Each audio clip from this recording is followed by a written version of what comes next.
And we're live. Hello and welcome to the Artist Lounge podcast. My name's Sarah and I'm joined again by Michael Steffen, aka Funisher. We don't have a guest today, so it'll just be us and you lot, and we can chat about stuff. Leave your messages in the chat, and you're already talking in the chat. Sarah, did you know there's going to be a live-action Bakuman movie? I did not know that. That is amazing. So yeah, we've got the chat open. We've also got the IRC open if you want to post links in there. For those of you who don't know, the IRC, if you go to reddit/r/artist lounge, then in the sidebar, click on the IRC that is #artistlounge, and then you can chat with us. Oh. Okay, who has the show open? Is it you? Because it's not me. It is me. As always, it's me, ruining the start of the show every single week. It's because, like, I have too many bloody things open. Well, you have to open it when you're getting it set up. See, me, I can't actually open the live stream until I switch to the other computer, and then that's when I can actually open it. Otherwise, my dubstep laptop here will run too slow. I came up with a name for you. Oh, what's that? DJ Mike Mouse. DJ Mike Mouse? Yeah, like Dead Mouse, only different. I'll take it. I'll take it. DJ Mike. And we're live. They're writing in the chat. I'm just reading chat. Yep, they see us. Hey. Yes. We've put aside a series of topics, and as always, they can ask questions as well. Yeah, we've got a few topics today, haven't we? We do have topics. I always make promises in the threads for the show, like, we're going to talk about this. Oh my god, I didn't mention burrito theory. Oh. No! Oh my god, that's horrible. Next week, we'll talk about how I forgot about burrito theory. Yep, that can be the name for the next week. This week can be called DJ Mike Mouse, but it's not happening today. Sad face. You've managed to fix it. Yeah. Really? That's kind of weird. Yeah, it's not. Have you not done anything different?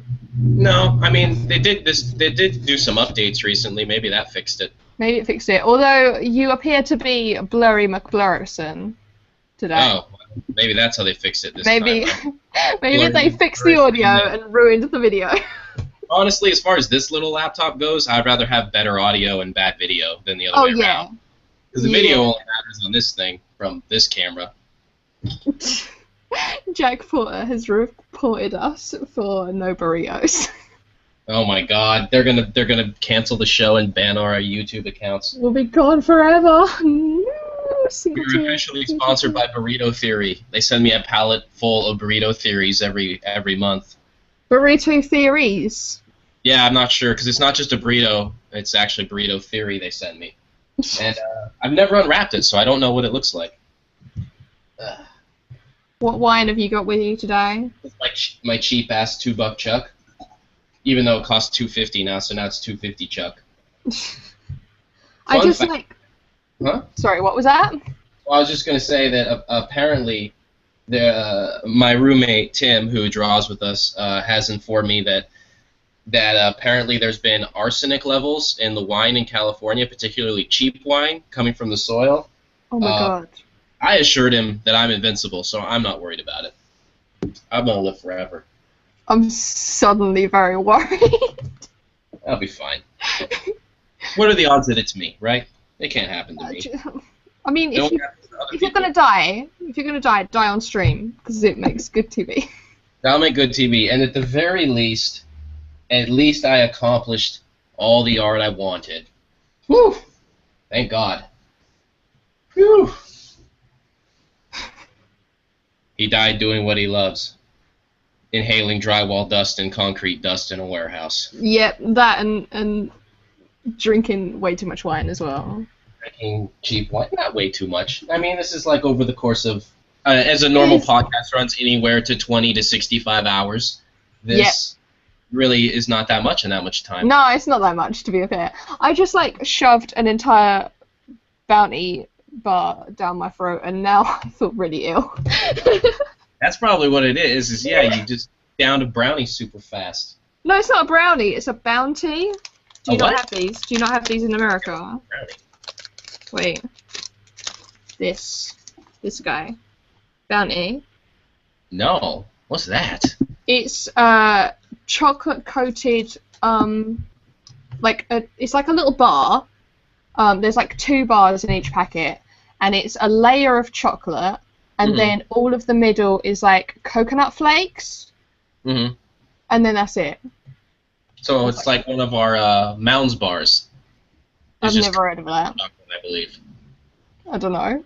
But yeah, it's just chocolate and coconut. That's like a very minimal candy bar.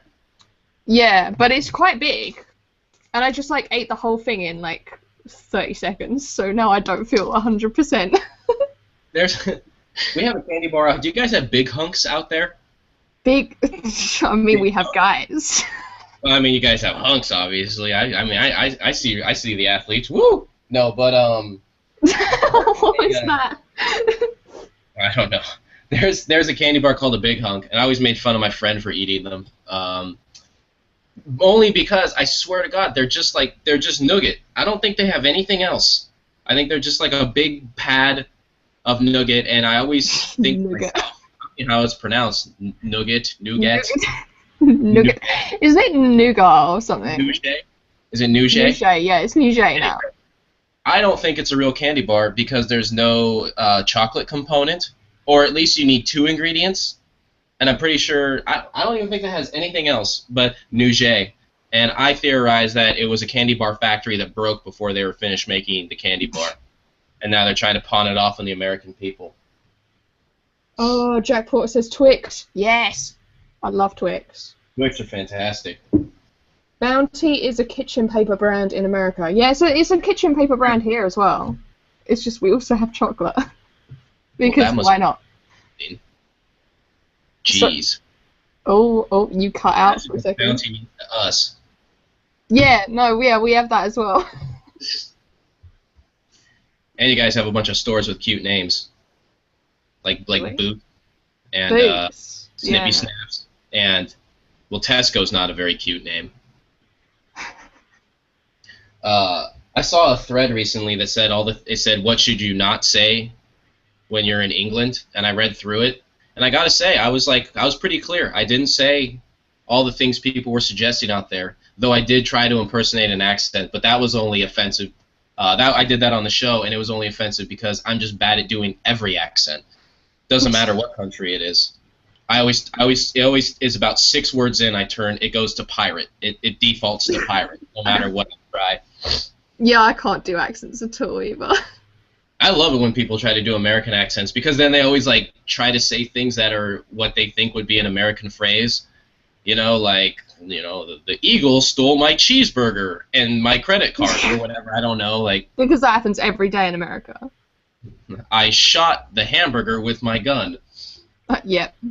I shot the hamburger with my eagle. With my eagle. Yeah. So what were the things they told you not to do then? Let's see. Don't call people at the bus stop bus wankers. I'm like, well, that's obvious. Bus wanker? It's like, well, that doesn't even seem like something that should have been questioned. Oh my god, do you not know bus wankers? Do you not know this? This is from The Inbetweeners. It's a joke from The Inbetweeners. Oh, I didn't know what that was. Oh, The Inbetweeners is amazing. I gotta watch that now. It's a TV show. Yeah, it's very good. Just watch it to laugh. Yeah, I'll find it and watch it. Is it just an awesome comedy? Yeah, it's pretty rude and stuff like that. It's pretty crude, but it's a good laugh. Yeah, it's basically what teenagers are like in the UK. I'm down. That'll make me cool and hip with it. Okay, number 1, call a black dude African American. You know. Yeah, no, don't do that in the UK. I like the next thing is like, honestly, you should probably give it up in the U.S. as well. It's like, yeah. Yeah. Do not put an unexpected item in the bagging area. No, yeah, don't do that. A lady comes up to you and she's like, what are you doing with your life? And then you question everything and you break down and the entire store shuts down. It's an awful, awful moment. Man, you guys go deep out there. It's not just like, hey, can you move that, please, sir? They come up and they're just kind of like, why doesn't your son speak to you? Like, oh, I don't know. It's complicated. Well, the thing is, it messes up the queues, and you never mess up a queue in the UK. It's not allowed. Well, you have to like have your own bags, right? Or else they just throw all your shit on the floor. What are you talking about? I thought it was out there where it's like if you don't have if you're not like ready to get your stuff in a bag fast, they're just like screw you. Yeah. They start throwing it at you. Like they're like, there you go, have that, and then you're at the end like, oh my god, I don't know what to do. And then they start ringing up the next person, and they're throwing their stuff down, and then you got to try and make sure it doesn't like combine. Welcome to Tesco's. Like when they started doing like your own kind of self-service at stores out here, and like I'll go crazy when someone just stands there like not bagging their stuff. It's like, come on, like get to work. God, right? Oh my god. So, I went up north a tiny bit. I went to Telford, and I was in a Tesco's, and there was a lady in front of me so I've got guys waiting in a car outside, waiting for me to hurry my butt up and get my lunch, and then this lady in front of me decided to buy all of her like weekly shopping with 20p's. Oh. And I was like, what's going on? Oh god. When I was like, I'm sorry for the inconvenience. I'm like, it's okay. Freaking, you just shove them. Well, no, it's the UK. You have to say, oh, that's okay, and then you have to silently hate yourself. Silently hate yourself. And if it was America, you'd shove them, and if it was Canada, you would apologize to them. Immediately. Oh, Pret. You guys had a little place called Pret. That was a cute name. That was in the airport. When I was in Tesco, though, that place just seemed like a free-for-all. Tesco was kind of like if you mixed one of our Walgreens with a Costco and then just filled it with people in a hurry. It was that thing where like everything like it wasn't unpacked yet, but it was what you're used to in like a Costco out here because it's like wholesale, but it was like the size of a Walgreens. And it just seemed like people were just like, maybe it was just because I was like in the neighborhood. No. There's like different shops for different types of people. So if you need to get somewhere, like you're going A to B, then you go to Tesco's because you just get around the whole shop. You're like done, and then you get out and you use the like self checkout and everything goes A, and then you walk out. If you want to just like mill, then you go to somewhere like Morrison's or something like that, where loads of people walk around with like little walker things, and they have like 3 kids with them, and then you have to stand behind them and wait until they move out of the soup aisle so that you can get to the crisps and stuff. Yeah, that's Morrison's. Okay. Because I think I'd do pretty well at a Tesco now. I think I'll just burn through there. They'd hear my American accent, right? And they'd be like, oh, God, here we go. This guy's doing. And I would just burn through that. I'd have everything packed, and then I'd just be walking out, and the manager would just look at me. I'd wink at him or her. You know, I don't judge, whatever. And then I'd just be out of there. And I think they'd probably slap me high five. Yeah. Which I don't know. Which is kind of, you know, I don't know how big, you know, people don't really do fives anymore, but they do it for me. Not really. That's just I don't think I've ever seen a high five in a Tesco's. Well. Never in my life. I'm going to put that on my bucket list. Okay, and apparently you can touch the guards. No, don't touch the guards. You can mess around in front of them, but if you touch them, they'll prepare for a world of hurt, which is good to know. Yeah. I don't know. I always thought that was weird that people, like, mess with them. It's kind of like, you know, I don't know. I've never actually seen someone mess with them. I've seen people mess with them on TV, but I've never seen it in real life. Yeah. They just kind of stand there. Don't call people governor. Well, that seems governor. Stop, governor. Hello, governor. No. And then someone asked, so should I just stay in my hotel room and not talk to anyone? Correct. I joke, I think you got it. Correct. Well, it depends where you are in the UK. If you're in London, then yeah, that's what you do.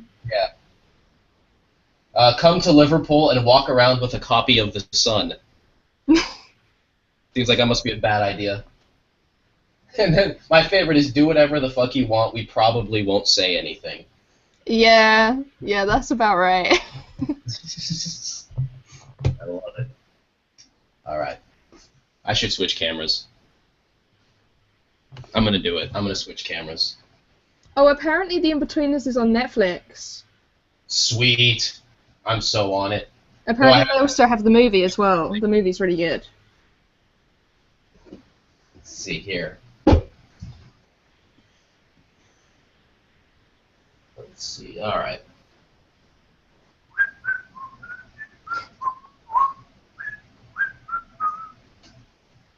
I'm going to switch over.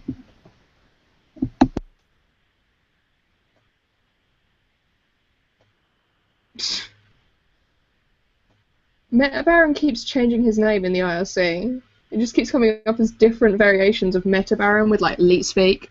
I don't know what's going on. Leet. So, do we want to start with like one of our little talky things? One of our prepared. Well, it's sort of prepared. Like we came up with it like today. We came up with like a little list. Or do we want to start drawing? We came up with that list like years ago. Yeah, this podcast wasn't even a thing, and we were like, this is going to be important in the future. Exactly. I'm going to start screen sharing so I can draw. We totally knew it was a thing. Entire screen. Let's just hope I haven't got stuff all over my screen, shall we? Share. Divide by 0! Live events. I've got Final Fantasy all up in this place because, yeah! This is the Reddit Gets Drawn that we're doing. Do we have the name of it? Let me find it. The name of the person we are drawing is Heard for Nox. It's marked as not safe for work, but I think it's safe enough for YouTube, so I saw it when it went live, and I messaged Mike straight away, and I was like, this one looks really cool, let's draw this one. So this is the one that we're doing. I hope you guys like it, and of course feel free to draw along with us, and we will share your progress. We'd love to see the little progress drawings. I love it when we get a photo and like immediately there's an idea in your head, like you immediately get an image of art you want to make for it. Yeah. I saw it and I was like, happy. I want to draw this one. Yeah. Okay, now I'm actually can just pull up the live chat and all of that fun in action. Alrighty. There we go. Last week I didn't finish my drawing, and I think I figured out the reason why I didn't. My canvas was bloody enormous last time. So it was enormous. It was A4 size, but it was like 600 pixels per inch or something stupid. It was ridiculous. 600 DPI dots per inch.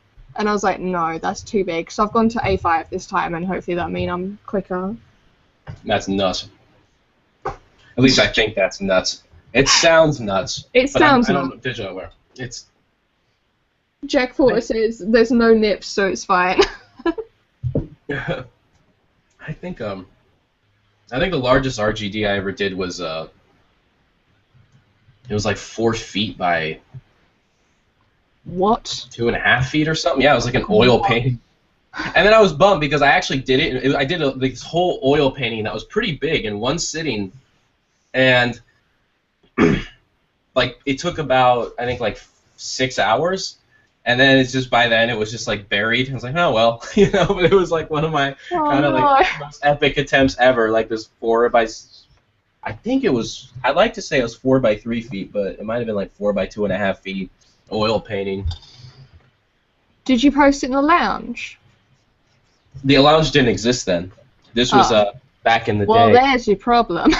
Yeah, we didn't have a lounge. We just had to get by with what we had. You're a lounge. I'm a lounge. It was.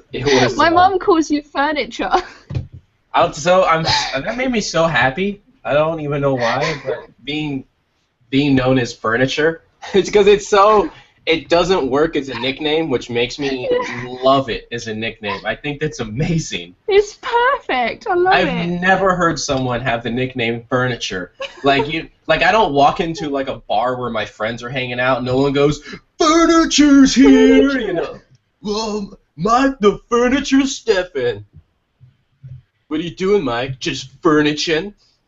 Furniture. I don't know what I can't think of what they I'm not the carpenter carpenting. They're furnishing. Okay, I'm gonna just pretend I know what you're on about. Mm-hmm. Meta Baron said he's already done this one, but he's gonna do it again with us. Actually, that's right. I saw the piece in the RGD, and I was just kind of like, oh. Meh. But he's joining along with us again, so it's all cool. So Sweet. cool. Oh, I'm already drawing this too large. That's my first mistake. Sort your life out. You've been at it for like 1 second. What are you doing? It's already down the toilet. Just ruined.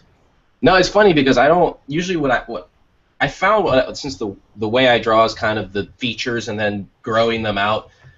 I like to just get the paper that's too large, do the drawing or whatever, and then crop the paper to the drawing, which doesn't really work for canvas and painting, unfortunately. But I like doing it that way with paper. I feel like that's this kind of little hidden blessing of it because I like drawing that way, and so I get it. I don't have to worry about composition until after the drawing's finished. Yeah. Yeah, I like that. But what I screw up is when I tend to correct things, it requires me to make features larger, and then I'll keep making right here. Like I kept drawing the nose, and already I drew it the same exact mistakenly large size it was before. But I'll keep drawing larger, and then eventually, like I was doing this one drawing, and it had a full figure pose, and I'm trying to, which is always rough to try to fit it on one sheet of paper, because you start somewhere and you lay it out, then eventually you'll see one measurement's off, and you overcorrect. The next thing you know, you're just cutting off like the bottom of the foot. It's like, no! No! And you have to redo everything. Like that happened last night on the drawing. Why don't you do construction lines? Well, I do, and then what ends up happening is I kind of keep building it, and then it'll take me a little resolution to realize, oh, okay, wait, this part is off. I need to fix this. This doesn't feel right. And then as I fix it, since the way I draw is the feature-to-feature kind of measurement, it will then, everything will start expanding as I'm making adjustments or shifting. Right. And that's kind of the downside of drawing that way. That's the part that's the collapse of it. But I still like drawing that way because I like how the drawings look. Okay.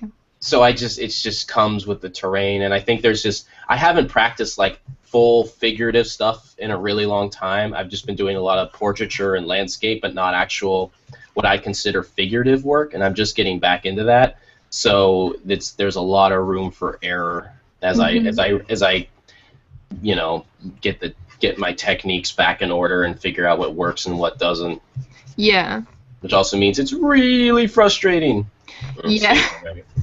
I want to draw this really small because I want more room for the wings.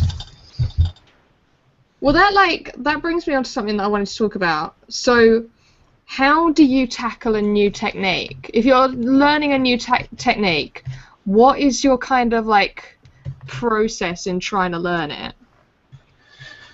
I think for me the most important thing is like the technique is based on the end result. Like I always a lot of people I've noticed that will make art, they'll just start the drawing and then let it develop organically as they go, which is a good way to draw. But I'm more of like for me it's always trying to match the image that's in the back of my head. And so I'll always think more about what would be the appropriate technique to reach this goal. Okay. Almost like if you're, trying to solve some type of algebra equation, like what's the formula you use, what's the order of operations, and then what you end up battling is you lose that organic nature of the art, so you have to kind of compensate for that with technique. And it's, I think it's good for some things, not as good for others, but for me it's always going to be determined, like, what does my end goal want to be, and then I try to pick apart like let's say I'm doing something figurative. It's like, okay, well, obviously measuring the proportions in relation to each other is important as always, but you're probably going to be dealing more with measuring off negative space with a figure pose more so than you would with a portrait or a landscape, because you're going to have a lot of shapes between the figure and the background that will be really useful for the measurement. So then it's like, okay, what do I need to adjust in my technique to address that now, you know? I don't know, that's kind of like how my head works. Like, how, I mean... That makes sense to me. Well, in your approach, like, how do you approach new? So, I guess in general, I try to look at it from a how can I minimize the newness kind of way. So, if I'm learning a new, let's say, a new painting technique or a new drawing technique that can be applied to anything, then I'll draw something that I draw a lot of, so that there's no... Because I found that I had a running issue where I would end up trying to learn too many things at once. So I'd be trying to, let's say I'm trying to learn a new painting technique, at the same time I'm trying to draw a brand new type of pose that I've never drawn before with like some kind of alien creature maybe, so I'm having to use like loads of imagination and stuff, and it just became way too complicated. So the thing that I tend to focus on now is what's the most basic or most common form that I draw that I can apply this technique to, that I can then practice over and over and over again without it taking too much time or effort. So it's reaching into your arsenal of what you have and then modifying that. Exactly. So let's say people talk about having a comfort zone. It's kind of where I start from the comfort zone and slowly add in the new things that I want to learn. Yeah. If that makes sense. So then it becomes part of the comfort zone because it's started from that place, if that makes sense. Yeah, I actually really like that idea that you start with something that's familiar, so then you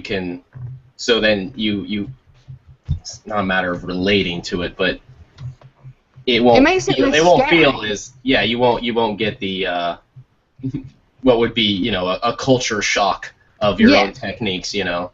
Yeah. Yeah, it makes it easier for me to understand. And already it's interesting, like I can see what's breaking down in my own process right here as I started with contours. If I draw just contours, edge of the nose, edge of lips, whatever, it's always going to be shitty. Like if I just draw that way, it will always be bad. And the best thing to do is right there, my instinct is, well, let's just adjust this and that. It's like, no, erase it, get rid of it. If it's you built a building on a bad foundation, you know. Yeah. It's gonna collapse. Yeah, and then you're gonna be pulling your drawing out of the rubble.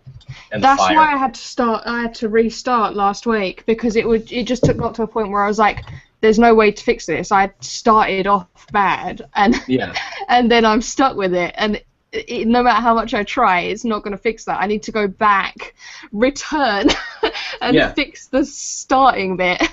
Yeah, that's exactly what was already happening to me with this one. And funny enough, I think there can be a habit of people like kind of feeling like, well, I've invested this much, I should keep going. Yeah. Whereas I found even if you're like right at the end of a piece, if it's not working, it's not working. Like when I did the front cover of my book, I worked for like days and days on that front cover. Then the day before it had to go to the printer, I just went, this is awful. It started off bad and it's just gotten worse and worse and worse. I just completely redid the entire thing on the day that it was going to the publisher. No, on the day that it went to the printer. And then I was like, I'm so glad I did that, because just restarting meant I'd learned from the previous stuff and I could make something that I'd actually like. Yeah, that makes perfect sense. I had a professor that I did the internship with, like one of the two professors I learned a lot from. He had said his motto was like, don't fall in love with a single part of the drawing, like especially in the beginning. He's like, you have to be willing to just drop it if it's not working. Yeah. And I still make the mistake all the time, and I have to remind myself, like, no, this is not, like, you didn't do this part right. Let it go, you know. Yeah. Here's something. You've mentioned this before, where you say it's gonna it's gonna go to press soon, and you're on this deadline. How does that deadline come about? Like when you're in the thing of self-publishing, do you have to? Are you scheduled to like? Is there like a window that like where we can print your book during this time? This is when you're scheduled to send it to us, and then we have to move on to our next product. Yes, I was curious about that. Yeah, you have to book with the printers. So you have to say. So let's say I'm trying to get something that I usually launch a book at MCM London. So let's say I've got MCM London, and that is insert date here. So I think it was the 26th of October or something, the last time I launched the book. So I know the date that I need it ready for because I want to do a massive launch party, which means I need to get print materials and everything. So I need to have like all of the launch gear ready for the table for it. So I already have a ton of other stuff in production. Then I have to go, right, printers, I need it for this date. What do you need to make sure that I can get it that date? So they're like, right, well, it can be printed between this window and this window, then it takes this long to deliver to you, then you need this much buffer time so that we can check for any mistakes, or if something goes wrong, we can fix it. And then that works backwards to the point where you're like, right, this is the date where it has to go to the printer. I cannot imagine the number of times you just stare at that book the day before that deadline, and you're like, okay, I've looked at it 133 times, and I didn't see any mistakes, but if there's that one spelling error, like, it ruins everything, you know? Oh, yeah, I don't go to sleep. Like, but genuinely, when I've got that deadline coming up, I stay up all night, and I just go over it and over it and over it, and I'm sitting there emailing with the printers, and they're like, I don't understand it, it's in manga, it goes backwards, what's going on? I'm like, calm down. Oh, and then I've got like 3 other people around me all doing like checks, some of them with like printed out versions, some of them with versions on computer, checking that there aren't any weird mistakes. Then I've got the printer looking at it and sending me photographs of the first pages being made, and he's like, right, this seems to be printing oddly, have you got a weird setting on? Then I've got to resend it. Like I'll resend the book like 3 or 4 times in that one night just to get it perfect. It sounds like a nightmare. Oh, it is. Oh, yeah, it is. Oh. Although there is nothing that will get rid of that feeling of when a box arrives. Like they come to the door, and actually the last show that I did, it arrived at the show. We cut it that fine. Like the printing time was cut so fine. Oh my god. Yeah, the books arrived at the show. So the first time that I saw them, Wisdom and Strength, I was sat there at my stall getting ready for MCM to start, and then I got a call, and they were like, the boxes are at the door. So I like ran over and like opened the boxes at the door, and I was like, they're amazing. Oh god. Like, oh thank god. That'd be so nerve-wracking. Oh my god, it was. But dude, my printers are legends. They really are. Yeah, that's awesome. Nothing's better than when you got the good business partner, the company you can depend on. Yeah, I've gone through several different printers over the years, but I've found some guys who are like really good. Because they go, they actually sell their own stuff at the conventions, so they're at basically every single convention that I go to in the UK. Oh, that'd be nice. Yeah, so that means that I can just meet up with them and chat with them and check that everything's fine. Yeah. Really cool. That is perfect. Already I drew this so large that I don't compositionally have good room for the wings, and normally I'd restart it, but I'm almost tempted to just not draw the wings at all. Yeah. I think I might. You know, I think I might approach this how I would the landscape. You know, it's like, you know what? I'm gonna remove the barefoot dress out of the landscape, and I want to make this an interesting drawing without the wings. You know what? To hell with the wings. To hell with the wings. Okay. I've done the same thing. I've realized that I should have done this. I should have done this landscape to get the wings in all nice. I'm trying to figure out if there's a way that I can do that in Manga Studio. I don't think there is. I don't think I can swap it.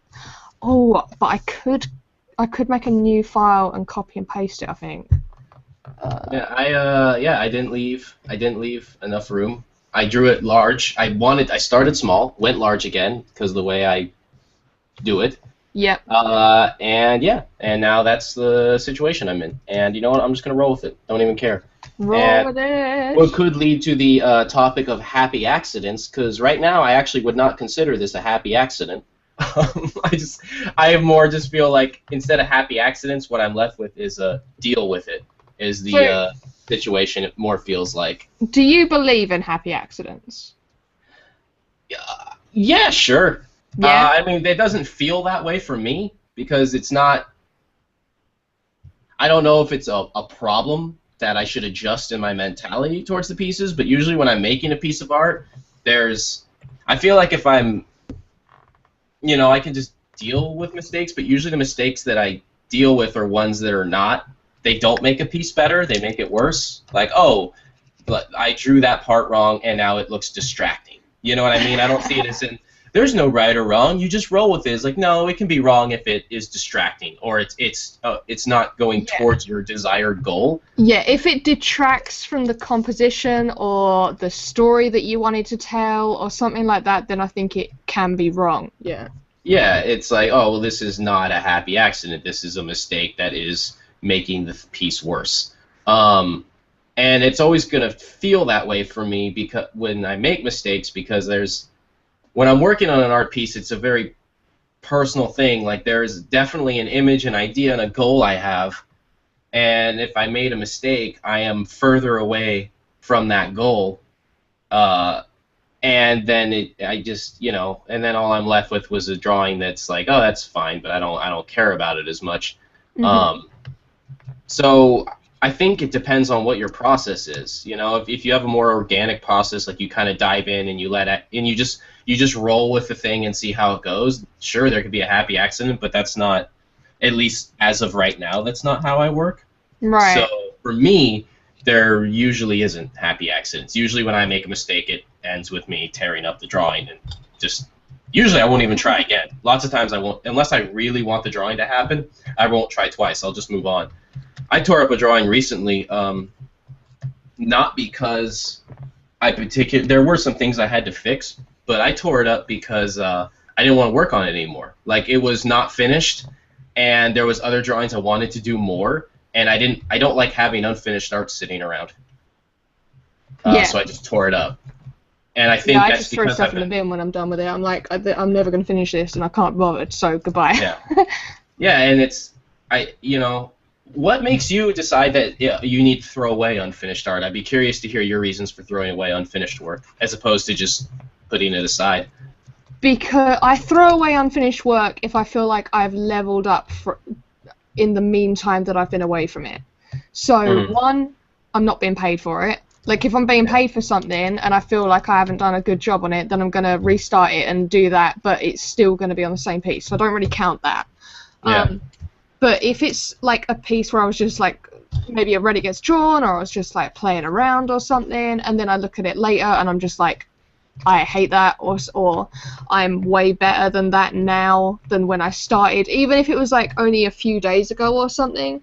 If I can see too many mistakes in it, or maybe I was in like a bad mood when I made it, and then when I look back at it, that's all I can see. Then I'm like, no, I can't deal with that. That needs to be replaced with something else. That works, Makes sense to me, at least. What about you then? I started throwing away unfinished work because I would see in the business end of the art world that if galleries would buy estates of art, they will sell unfinished work. And that freaked me out. Wait, what? Wait, explain that. Like, collectors will sell, like, if you were to get an estate, an artist's estate, and you control the estate, you'll have everything, including their unfinished work, including work they would probably, there's a good chance they wouldn't want the world to see. And that will still be up for sale. That's really weird. Because it's collectible, and that, like, scared the crap out of me. Yeah. Because every business person has a price, They say everyone has a price, but really every business person has a price. And so the idea of me having work that I didn't believe strongly in, it's kind of like if there's a director and they had like a short film they never wanted to release and it were to get like leaked on YouTube. they'd be mortified, you know. They'd be like, no, this wasn't a finished product. It's yeah, like this that. doesn't represent me. Yeah. Yeah, it's like that. Didn't like Jerry Lewis have a comedy about the Holocaust that he never wanted to get out there, and somehow people saw it or something, or that kind of thing, Right. and so it was the idea that if I, you know, now it's also very presumptuous that anybody would care or that your art would be important enough. But it But just there's still that thing in the back but of the your mind. possibility, yeah, the possibility of it was enough for me to be like, you know what, if I don't like the art or it's not finished. I think the thing with art is that at any point, all of a sudden, your work could mean something. Like all of a sudden, you could quote hit that lucky break or something, and then everyone's interested in your artwork, and then it's like, wait, what is out there that represents me? Yeah, what's my name attached to? You know? Exactly. Yeah. I mean, I remember, like, I'll say no to commissions sometimes because I'm like, I don't want that representing my name. I don't want that kind of artwork to be going out there. I don't have an issue with drawing it, but I have an issue with it representing my name and who I am and stuff like that. Yeah, and that's surprising when that can happen. I've had that happen with most commissions are pretty straightforward, so I don't mind. I actually for a while I was signing. I would sign things differently if it was something that wasn't like my personal work. Really? Yeah, I would do a different signature if it was a commission thing, and now I think it's all kind of leveled out. But yeah, lots of times, which I think I need to come up with a new signature for a commission. But if it's just like something that's, you know, it could be nice or whatever, but it's not like my personal goal artwork, it felt weird to give it the same signature I would give something that was like my own personal project because, you know, and it was almost just like a way for me to distinguish it, but I don't know. And it was weird because in the end I would always still be kind of disappointed, like thinking to myself like, Mike, like, who cares? Like, stop, like trying to, I don't know. No, I understand that because that's kind of like, see, all of my stuff is called Geisra. Like, I've got, the company is Geisra Inc., and then Facebook and Twitter is Geisra, and like my website is Geisra, and everything is Geisra because it's associated with my work and the things that represent me.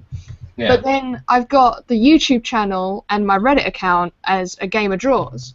And the reason why I named them differently, one, because a YouTube channel called A Gamer Draws sounds really cool because you can say A Gamer Draws link, like it sounds cool. But it was also because it meant that I felt like I could be more free with it, like I could do stuff that didn't necessarily have to represent me as a business artist. I could just be me a little bit, and I guess that was kind of like my different signature, if that makes sense. Yeah. I mean, that's exactly it, you know. And then also you think of that way that what if it was a personal piece you did for a loved one, you know, you did a drawing for them. For me, it would be, I would never sign Funisher for anything that's like Reddit Gets Drawn and related to that. And it's funny because, not because in that case it's not personal to me. Actually, the stuff I do on Reddit is very kind of personal. Yeah, same. I really feel like the art community that I've met through Reddit has been, like, it's just like, it feels like such a tight crew to me that it's just kind of like, well, these are my homies, so it is really personal. But so I signed that Funisher, and that means a lot to me. But I wouldn't like sign a drawing to my mom as Funisher because that would be weird. And then it'd be weird if I signed it like Steffen, which I might have. I think when I give gifts, I usually just write a personal message on the back. Like I don't even sign it. Yeah, that's what I do. Yeah. Because I don't want to, like, I'm not branding a gift. That just seems weird, you know. Yeah.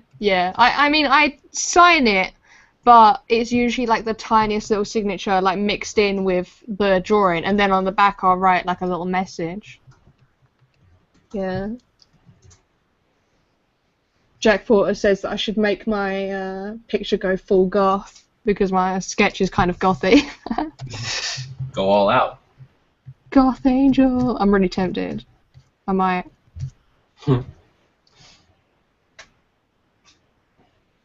Yeah, I'm gonna go without the wings. I'm kind of glad that happened. Maybe I did have a happy mistake. I forgot that that's where we started from.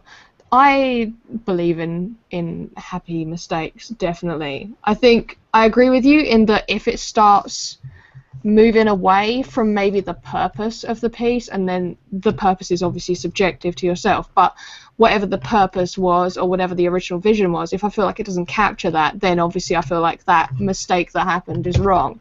But I have found that I've learnt the most from making a mistake and then trying to correct it to a point where no one will know that I made a mistake.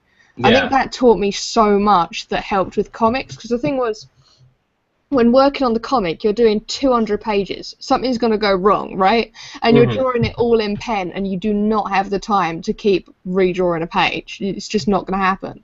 Yeah. So I kind of learned how to like hide mistakes, or how to turn mistakes into good things, or how to like change them into kind of like adding atmosphere rather than and getting rid of detail. Maybe if like a little detail went wrong. Something like that. I think you can learn a lot from mistakes, but obviously it's very context based. So if I was making a commission for someone, I think I'd feel a lot of pressure in making a mistake, because I get a lot of pressure when I'm doing commissions anyway, because I know that there's someone who is expecting a certain level of work from me, and they've paid me a certain amount already, and they've got a certain amount left to pay. So if I did make a mistake in a commission, I'd probably be tempted to just restart, because I'd want to make sure it was perfect and up to the level that they were expecting. But when it's something more personal, where I'm happy to like learn from things and play around, then I kind of enjoy happy mistakes then. Even then. I'm kidding. I have what was the... Well, I just tried to look at two chats at once, and it totally derailed me. I do not have a good enough attention span. Did it just like break your brain? Oh, it was, yeah, everything shut down. I actually felt it all shut off. And I was also explaining that my name is a play on Punisher comics, but then I made someone angry once because they, I believe it was justifiably that I think it was Meaty Elbow. He did like this really nice drawing for something I submitted to Reddit Gets Drawn, like a picture, and then it was the whole Punisher thing and the reference of it, and I was punishing ugly art, and then I had explained that I had never read a Punisher comic, and he was just like, "You son of a bitch!" You know? No. All that. And I was like, yeah, that's a justifiable thing to be annoyed by. I took the name. I decided the other day to Google your name, like Google Punisher. I ended up on Tumblr. I got some interesting images because it started correcting it to Punisher. Really? Yeah, I got some things appear on Tumblr. Was it from a? There's been when we were developing Reddit Artist Network stuff and experimenting first. It had nothing to do with you. Oh, okay. Because there should be interesting things possibly related to my name on there as well. Oh, okay. No, it corrected it to Punisher on Tumblr. Oh, so you just and then there was several naked people doing certain things to each other, and I was like, oh, okay. Oh, okay. Nice. I should incorporate that into the art. Yeah. Is that gonna be your new thing? Yeah, why not? I don't know. It's gonna replace the little platypuses. Did you like the Perry the Platypus song that I told you to watch? That was a good song. You know what it reminded me of was did you watch like Freakazoid and Animaniacs or that stuff? That's kind of before your time, but I found out that Freakazoid is a legit thing. When I was a little kid, someone used to call me Freakazoid. Well, that's a compliment because Freakazoid's awesome. Okay. Freakazoid is actually I haven't seen Phineas and Ferb, or, you know. Yeah. Apparently people really like it, but the immediately thing I thought of when I saw that was the old kind of Warner Brothers, Animaniacs, Freakazoid, all that kind of stuff. It's just Pinky in the Brain kind of thing, like. But particularly Freakazoid, like Freakazoid was genius because that was one of those first times I was watching like a kids show that and The Simpsons where they would kind of play on the meta level, and I didn't know what meta was as a kid, but Yeah, there was one episode where it's a cartoon. It's animated. It's about a guy who gets like sucked into the internet or whatever, and that's how he turns into a superhero. And at one point, he's battling this Egyptian pharaoh demon, and the pharaoh has like a like a snake cane or whatever, or the wand. And the scene clips, and then it explains that they ran out of budget to do the special effects to make the pharaoh invisible, and then they drew strings holding like the little cane, like carrying it around, and they would just mess with all these things. Oh, and there was one episode where he had to fight a sewer monster, but the whole episode he's just refusing to go into the sewer because it's full of poo gas. Oh wow. It was blowing my mind. So he would just like, their clip, we must do something, and then it'd clip to him just sitting on the couch like, I'm not going in there. There's poo gas, and that would be.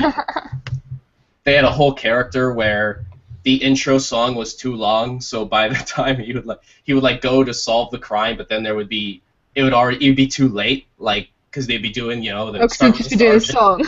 Yeah, the sergeant would like start, and I don't even remember the song, but then it would have the crime happen, and call McGulligan or whatever his name. Then it did the whole elaborate song and him like jumping from roof to roof and all that, and by the time he got there, the guy would be like, yeah, it's too late, he already got away, and then the guy would just get upset and kick a trash can or something.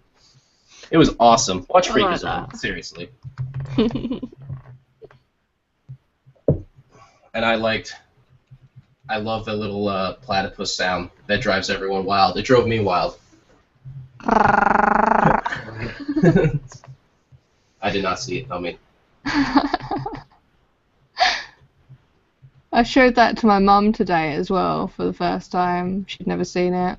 Because she's been going on about platypuses this whole time. She's like freaked out about platypuses now. Was she like scared of them because they're poisonous? No, she's like super excited that they're a thing. Oh, she should be. How fun would that be to just like realize that this animal that you thought was a mythical creature is real? It's like when you realize that narwhals or narwhals or whatever are real animals. Before Reddit ruined that for everybody by talking about it too much. But see, I don't know the Reddit narwhals thing. Apparently this is a thing, but I'm too late to it was a whole like baconing at midnight. It was right kind of when I was first going on, and I didn't know what it meant. But it got like annoying really fast, and then. Right. Apparently, if you meet a Redditor in the wild, they'll talk to you about bacon and narwhals. Yeah, and now they'd probably just roll their eyes at you, or just say, "Don't talk about Reddit out here in in the wild. What are you doing? What are you doing?" Absolutely. I had all my my RGDs up on a wall once in my studio. And people would ask, like, when I explained, because I didn't just go Reddit, but they would say, "Oh, people would then turn around to you and ask why you have drawings of loads of random people on your walls." Well, yeah, and then I would say, "Oh, there was a forum where we all like draw each other," and then if they ask again, I mention what it is if people are interested, want to give a shout out. Yeah, I always say forum, yeah. Because I don't want to, it's hard to explain, and you don't want to go through the whole, like, well, have you heard of it, and then the whole thing, and then you sound like you're kind of name-droppy, and it's kind of embarrassing. Yeah. So if they ask more, then I tell them about it, or if they're artists themselves that do lots of drawings, I'll refer them to it. Yeah. But what ended up happening is people would ask, and I mentioned Reddit and the art, and they go, "Oh, yeah." Then they would always ask if I heard a shitty watercolor, and I was like, yes. Yeah. Yes, I have heard a shitty watercolor. Yes, I do know this person. Every time. And then now it's like, a wild sketch appeared. Yeah. You ever heard of a wild sketch appears? Yes. Yes, I have. I have heard of this person. Have you heard of you, Dan? Yes, I have heard of that person. It's fine. Everybody doesn't like him now, I guess. I get it. I understand. But, what was another funny thing that happened, though, is I drew someone I knew from Reddit. They live out here, and I knew them in person. I did a drawing once of their sister, and that's how I realized that they lived out here, is I saw the photo they submitted to Reddit Gets Drawn, and I'm just like, that's Lake Merritt. Like, they live that's Oakland. On them. Well, no, I just said, like, I said in the comments, I drew it, I'm like, that's Oakland. And they're like, yeah, and then I messaged them later, and I was like, whoa, like, so we had met and, like, hung out and everything, and so that drawing was in my studio, and her sister came in not knowing that I knew her sister or anything about it, and she just sees a drawing of her on my wall, Like, so imagine going to someone's studio and there's a drawing of yourself on the wall and you don't know why it's there. And what made it even better is I wasn't there. I was just like, I was talking to someone else around the corner, and so I didn't know that this happened, and so I wasn't around, so they just go in someone's art studio and there's a drawing of them on the wall and they had no idea why. Oh my god. And I only heard about it later from the friend, and I was like, oh Jesus, and then I was gonna I gave her the drawing, you know, that was the plan anyways. But I was like, yeah, here, give her the drawing. You could explain to her, like, yeah, you can explain why I've drawn her. Okay. Why there's a drawing of her on the wall. She's like, yeah. She's like, she called me like, there's a drawing of me. Like, how the hell do they have my photo? What the hell? And she had to explain, like, no, I had artists draw you, you know.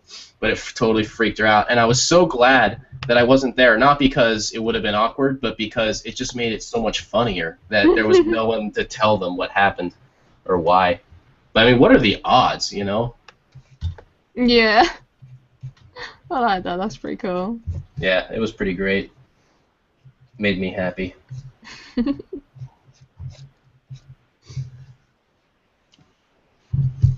Nanki mentions Tumblr has a similar thing, something about commenting on someone's shoelaces, and the appropriate response is that you stole them from the vice president. Okay. That's odd. Well, now I know. Well, I mean, now we know. Now we can pretend that we're... Is it... I don't know what Tumblr people are called. Like, Tumblrites. It's now Tumblrites. Toblerones? Like a Toblerone, but Tumblrones? Toblerones. Yeah, Tumblrones. Right? God, am I ready to just go to the ink on this thing? Oh, she has it. You say that every week.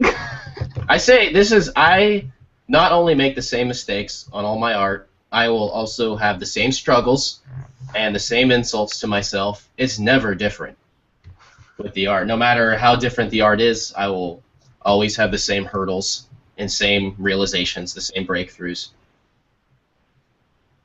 Let's see here. What do I want to do with this to make it kind of fun and exciting? Okay, I could add wings. You could add wings. You could add a bird. I could add a bird. I'm not going to ever do that. How dare you? Wins.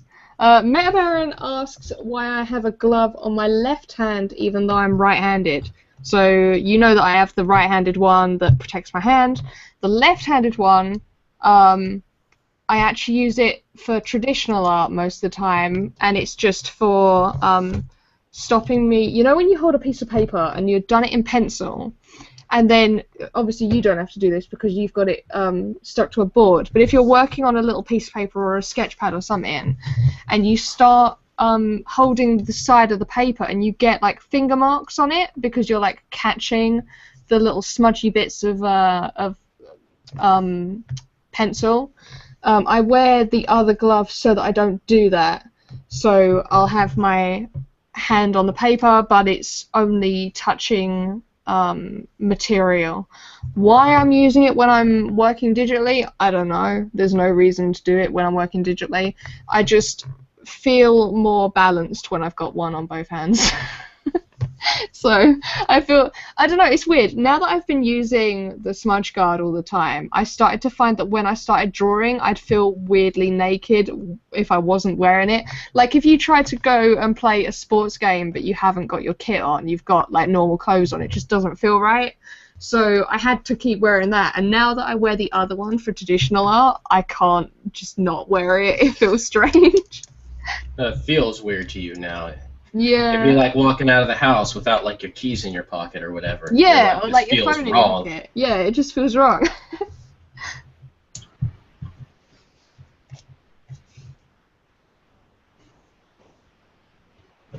I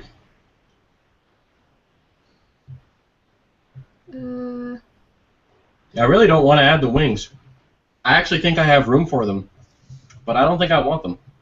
Well, don't add them then. Add something else. Maybe. You could do like a shape in the background or something. Could always put her in a circle.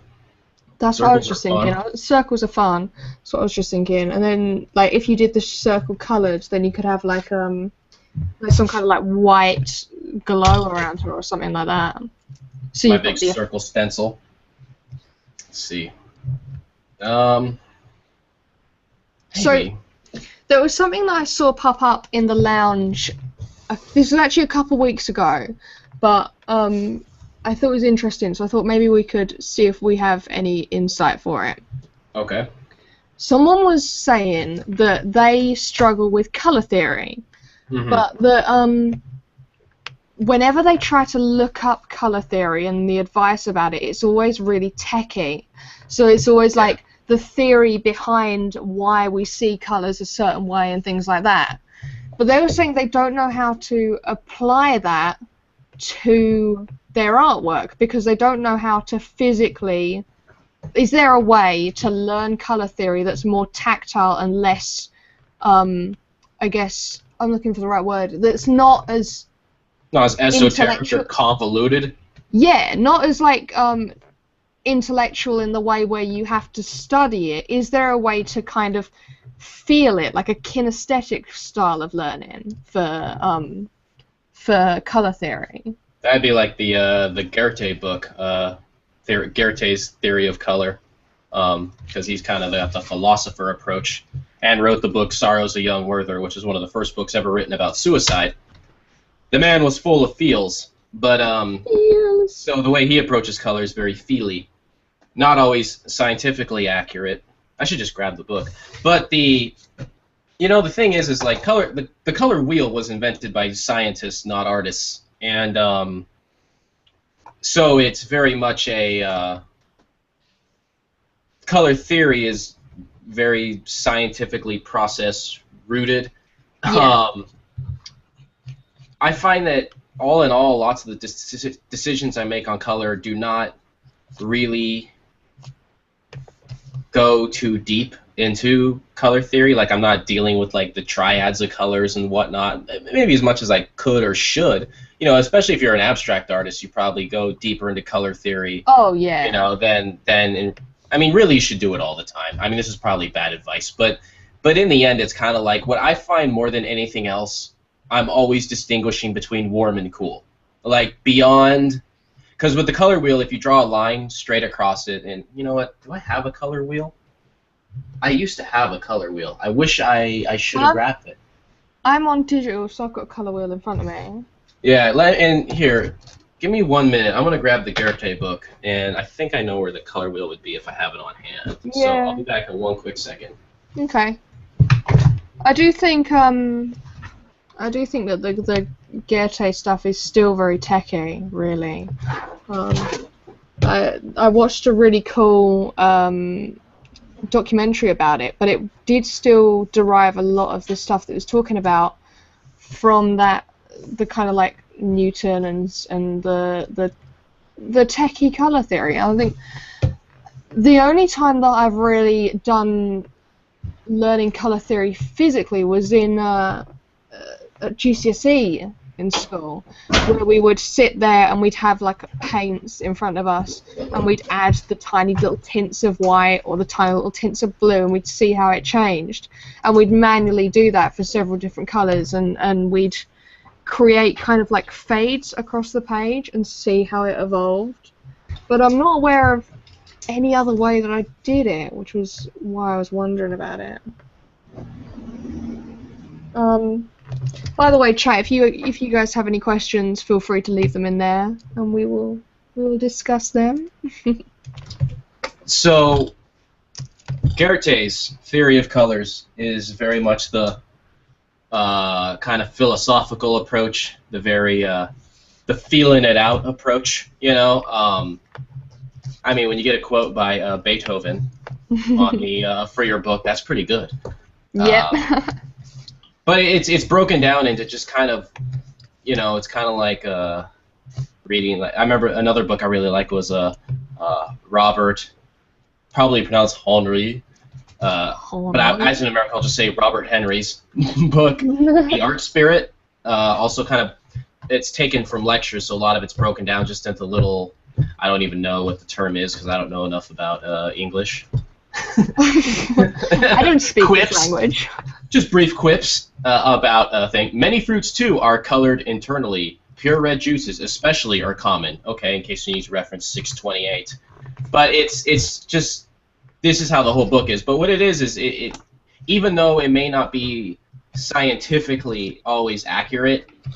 The way color is studied and thought about, I feel could be more applicable directly to art, at least in that kind of conceptual and emotional sense. And it's an interesting book to just kind of, this is the book you have by the bed and you just read like a few pages and then put it down and whatever. And then the more scientific approach would be Johannes Itten's The Art of Color, which is, of course, how to print. He has the other smaller version called The Elements of Color. Is still in print, but PDF of that online. Yeah, and you can get The Elements of Color for free, but this is the one that's breaks it down. It's insane. I was lucky enough to find this used at Green Apple Books in San Francisco. That was awesome. That was a good day because I've been looking for this book for a really long time. But this is the very, very scientific approach. So to the point where when you break down the color wheel into color spheres and whatnot and get to this level, it starts to, I mean, how much are you really going to use it? Because eventually you're going to be breaking up your own process so much, you're going to probably end up overthinking. Thinking too much. Yeah. And that's why, like, honestly, like, when it comes to, when I think of the color wheel, I'll do this. To me, it's the most important thing is warm and cool, which happens you divide it in half any direction. That's the warm side. That's the cool side. And any way you do it, there's warm and cool or warm and cools. However, warm, cool. It goes from the red and then green's considered cool, and then that way. Out of interest. But when you break it in half, that's what you're splitting. Obviously, you can do it the medium way. I mean, if you break it in half that way, then obviously you're dealing with both. But warm and cool, I think, is the most important thing to remember. Is to, go from you have yellow, green, which leans towards warm, and the red, blue, purple, and so warm and cool, and that's the most important because warm and cool determines. I find that's how it works with complements working across the color wheel. Green is cool, red is warm. What would it be? Would it be yellow and purple? Or, blue and orange, because it's always a primary and a secondary. I'm confusing myself picturing the color wheel in my head. Blue and orange are complements, blue being the cool, orange being the warm, always a primary and a secondary. I'm making it sound more complicated than it is. Yeah, warm, I mean, there's basic concepts that you can learn. Yeah, and that's really it. I'd say the steps are, the primaries to mix colors, blue, yellow, red, and then and then beyond that, no warm and cool, which is what divides the color wheel in half. And then I'm gonna pull up a color wheel on the computer. I'm being silly not pulling it up because I can actually explain this really easily and quickly and do like the 4 concepts that matter. 1 second. Okay. Out of interest, when you're doing a color piece, do you try to use warm and cool colors in the piece, or do you try to keep to one side or the other? I find that, you can do a monochromatic piece in blue, for example, and then just deal with that. It depends on your goal, and then that can be all cool, but it can be pretty interesting if you make your monochromatic piece be blue with a little blue-violet, and then a little blue-green, and then suddenly you introduce warm and cool in a monochromatic piece, and it gets really, adds a lot of richness to the what seems like such a simple palette. Yeah. Okay, I'm finding some color wheels here, and I moved my microphone. I'm stepping away from the drawing for a minute. There's a massive side of color theory that's also tone and saturation. Playing around with that and making sure that you're reading that correctly, because you could have the best colors in the world, but if the tones are all wrong, then it doesn't read right. Yeah. I'm going to do a proper screen share here. Oh, there's something wrong with my drawing. I don't know what it is. I think it's the nose. Where's my color wheel? Don't know what you done with it. I see what happened. I don't know what that accent was.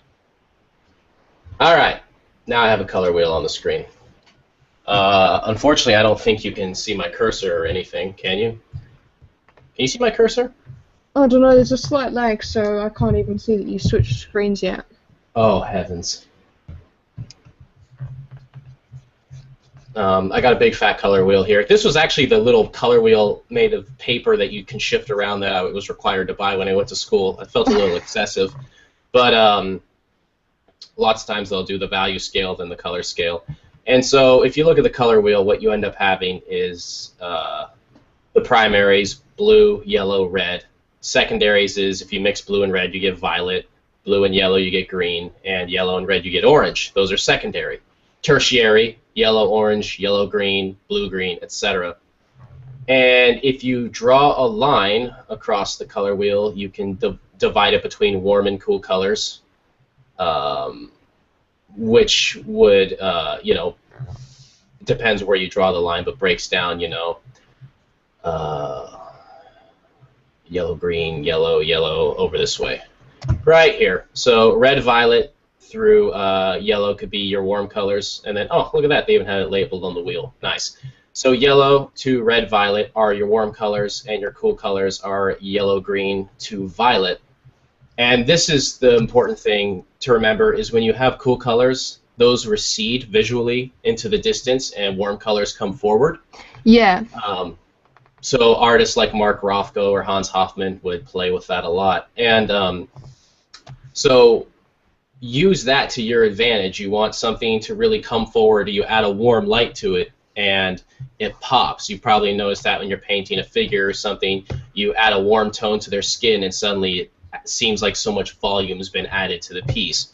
You know, you can put in, I mean, you always associate shadows as being cool, but you could have reflected light playing with a warmer shadow than a cooler shadow, so the cooler shadow's further than the warmer shadow. You can make a background shadow cool, and then a shadow on a figure in the foreground kind of warm. And then even though they're both dark, one will still be more forward than the other. Mm-hmm. So to me, beyond the color wheel, the basic, knowing the primaries so you know how to mix colors, beyond the theories, know the complements. Whatever colors are across from each other on the color wheel are complements. So red and green, yellow and violet, and blue and orange, those complement each other. And so for each complement, you'll have a warm and a cool. And so what it always comes to is warm and cool. Use the warm colors to come forward and the cool colors to go back, and then let them play off each other. And to me, that's like the most basic, important thing to know about color, is knowing how to divide and use complements with warms and cools. Use a complement to make a color darker and make it into the shadow. You know, add the violet to the yellow. Add, you know, you can add green to red, and it'll make it darker. And then it'll also start muting it out, and then it recedes.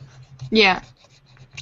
So in the basic sense, you know, you could do all these crazy, you know, Itten theories of triads and different experiments, but really, if you know how to mix colors from the three primary colors on the color wheel and divide by warm and cool, that can get you so far. Yeah. Right there. Do you have a download link or anything for that color wheel? Because I think a lot of people might like that. Oh, I just got rid of it. I can find it real fast. That was a nice one. I don't know. I mean, if you just search color wheel, there's a jillion of them that pop up. The one that was there was pretty nice, though. Where was that thing? Here it is. Oh, someone's selling it on eBay. Okay. Maybe they went to the same class I did, because I don't even know where mine is.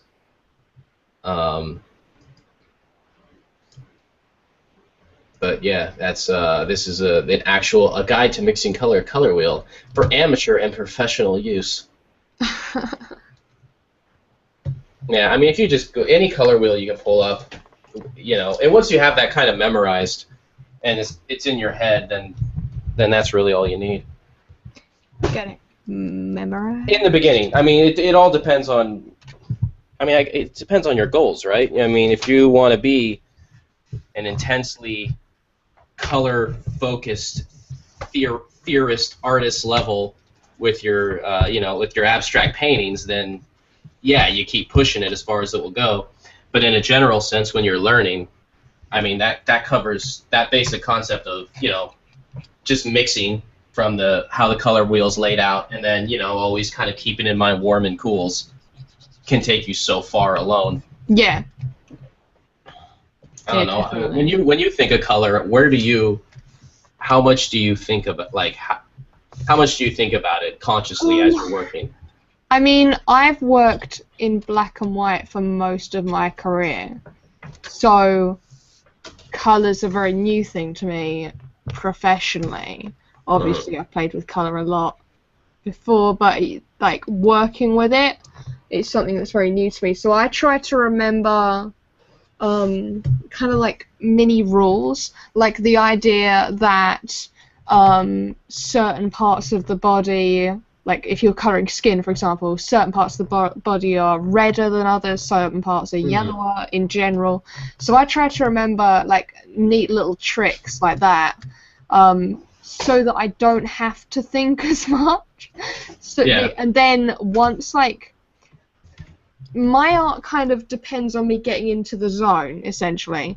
Once I've gotten into this kind of like Kuroko's basketball, like lightning out my eyes zone, then all of a sudden I start to really enjoy stuff, and I can kind of really focus in and get involved with it. That's what I found with last week's one. This is particularly with colouring, because I find that I need to kind of shut off like half my brain. Like I need to just be entirely focused, and then I start playing around with it, and I feel through the colours.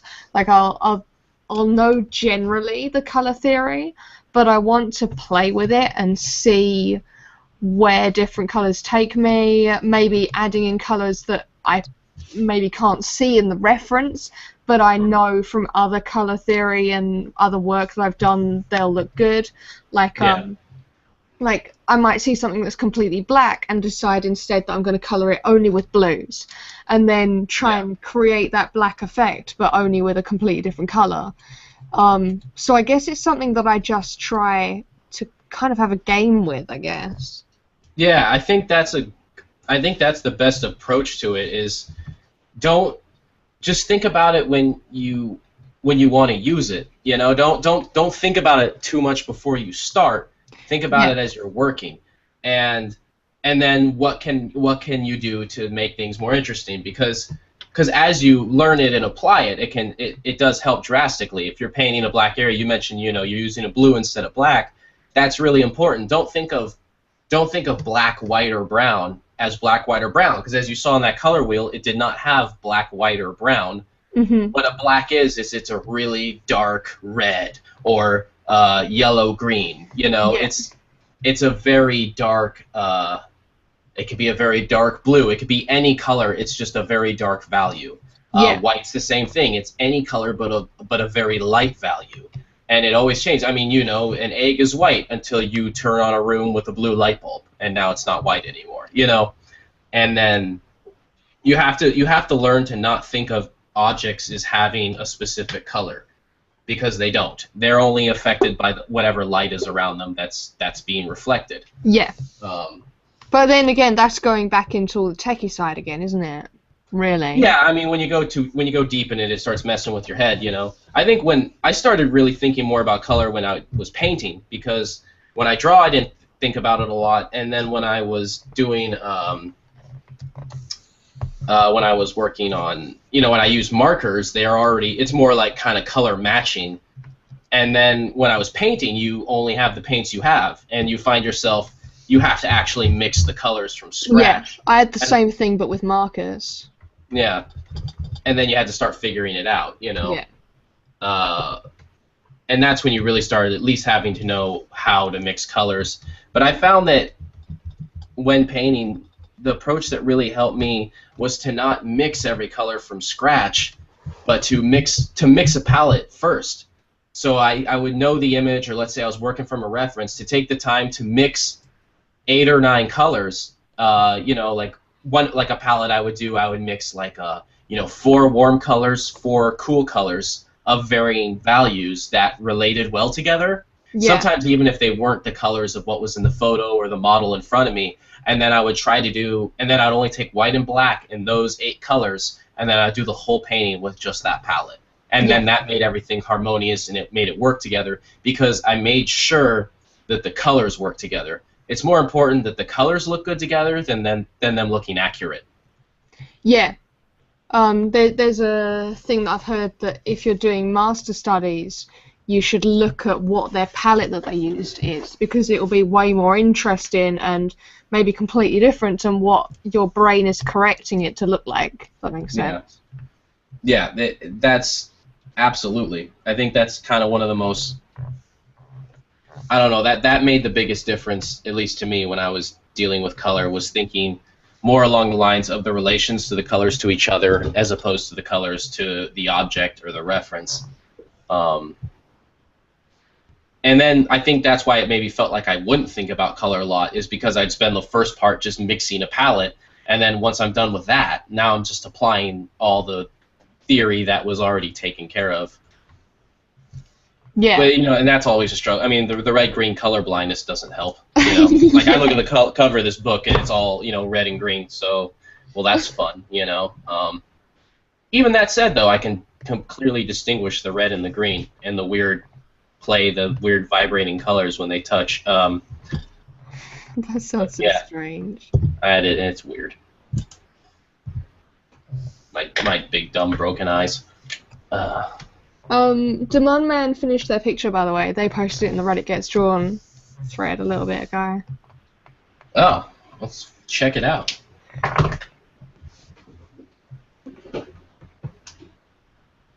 So, I'm trying to decide what colour palette I want to go with this, to be honest. I might make it more heart-shaped.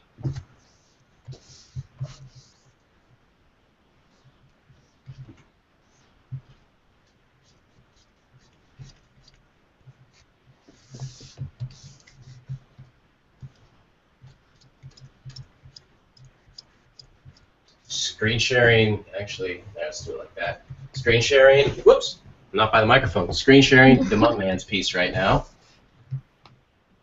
Awesome. See, if you look at his piece, he's mostly dealing with warm and cool in that as well. Speaking of the color theory, and going for the wings.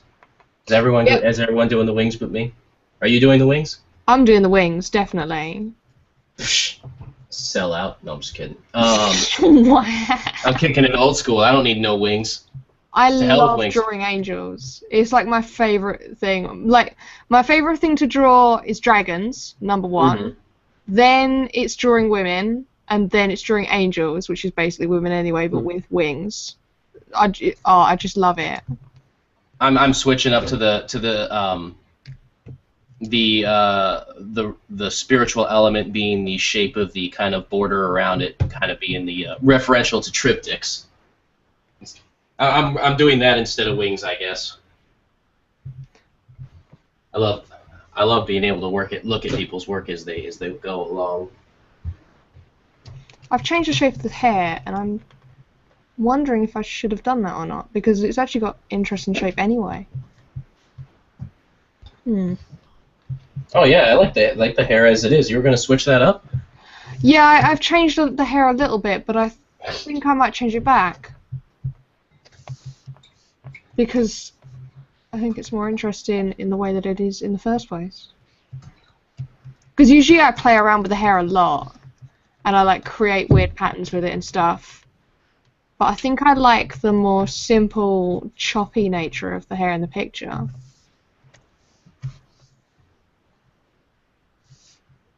So I think I'm going to go back. Do it.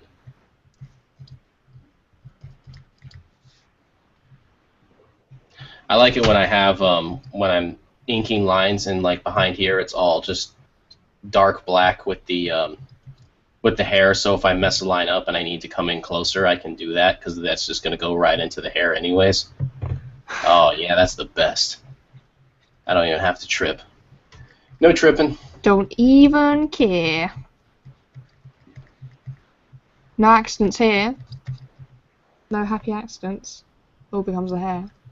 There's no such thing as a happy accident. They're all terror and horror.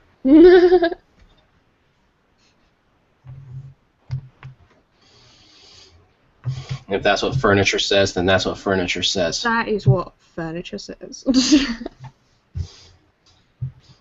So there's something else that I was wondering about. So we've chatted a few times on these podcasts, and something that has come up a lot is the fact that art makes you angry, right? Yes. So I was wondering... I prefer to use the word passionate. I'm just full of passion. Just full of passion. So I was wondering, do you find that emotion drives your art or art drives your emotions? So does that make sense? So when you're working, do you find that your outside emotions affect the thing that you make, or do you find that the thing that you're making affects how you feel? Oh, well, both. I mean, obviously, if I'm kicking holes in walls in my studio, then the art can affect that. Now, I don't know if it's the context. Well, let me think. Like, I know that outside emotions will affect my art. Lots of times I think if I'm too emotional, it'll almost make my art worse instead of better. So there's a period of time where I wouldn't listen to music as I was making art, because the music would trigger emotions that would maybe not line up quite well with what the art actually making was, and it could jumble the piece up kind of conceptually. So sometimes I just wouldn't even listen to music as I make art, and then sometimes I just listen to stand-up comedy. I found that went pretty well. But, you know, lots of times I do. But I think, yeah, it goes both ways, you know, and most certainly, you know, obviously the process can be very emotional and stressful, but I find that even the content of what I'm making can affect my emotions as well, you know, especially when it comes to portraits, you know. If you're doing a portrait of someone who means a lot to you, then you can end up, I find that it's interesting, because sometimes it would almost feel easier, but then sometimes it would also feel more difficult and not work as well. So I started inking something I totally shouldn't have, and I didn't like how it went. That's a total bummer.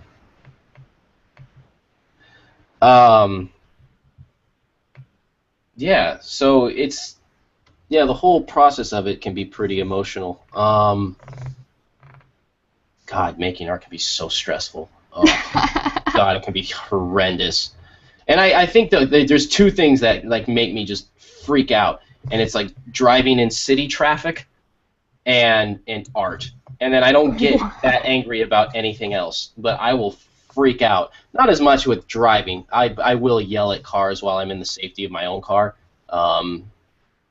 But my God, like, I will get so angry when a drawing starts falling apart. Like, I'll to the point where if a drawing goes bad for me, I'll have to just stop, and sometimes I'll just kind of like lay face first on my bed and just kind of breathe deeply until like everything calms down.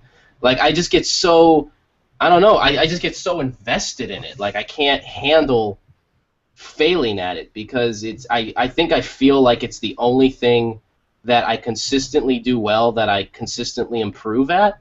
Like, I feel like with everything else in my life, I'll have an interest, and then I'll lose interest, and then I won't, like, I'll start just kind of fading on it, you know, like, right. You know, like you learn math in school, and then you don't practice it, and then it fades away, and then suddenly you kind of suck at math. It's like that with everything except art. So if it's the one thing that I'm good at, that I want my future to be a part of, and then I screw that up, it's like too much, you know? Yeah. Yeah, I know that feeling. it's hard. It's too much, and I can't. And I smeared all this ink on the side, but as I'm inking this, I'm liking this piece less now. I liked it when it was pencil, and the ink's ruining it. But I can't handle it, you know, because I don't see it as just like failing. Oh, you screwed up a drawing, no big deal. I see it as like failing on a thing that I kind of have a lot invested in. You know, I don't have a plan B. Like, my life doesn't have well, if the art thing doesn't work, I'll get my business degree. It's like, no, if the art thing doesn't work, that's it. Yeah, I'm exactly the same. I'm done, and there's nothing to fall back on. You know, like, so failure in it's like failure is not an option. It's that kind of situation. Like, I want to Yeah. make sure I'm doing it right and that I'm not repeating mistakes over and over that like I can't afford to make. I put way too much pressure on myself with art, in other words. That's really all I'm trying to Yeah, say. that's what it sounds like. It's intense. It's way too much pressure. And I can just tell that you do too. I know you do. You're staying up all night the nights before your thing goes to press and whatever. Yeah. Yeah, I do. I think it depends on the piece. Like, I'm doing this at the moment and I don't feel like I have any pressure on me. Mm-hmm. But if it's anything to do with the show, or if it's the books, or anything where it's kind of like a moment where I want to show something off, then I get super invested. Definitely. Yeah.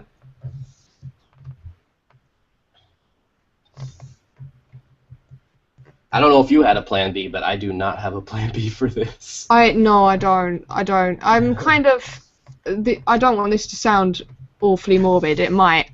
I'm kind of the opinion of, if this doesn't work, that's it. Like. No, I literally said to I was talking to my brother on the phone the other day, and I told him, I'm like, there's two reasons I get out of bed in the morning, and it's either love, art, or both. And if I'm like 55 and I don't have either of those, then I know at some point like I don't die of natural causes. Like and then instead of being mortified, he kind of laughed because he like got it. You know, it's like those are the only reasons I would like get out of bed, you know. And if there's not hope, and like art is so high up on that list, and if there's not hope for it, then I don't even know why I'm doing anything, you know. I think there's also the thing that I've found that art has gotten me through feelings that I've had in the past.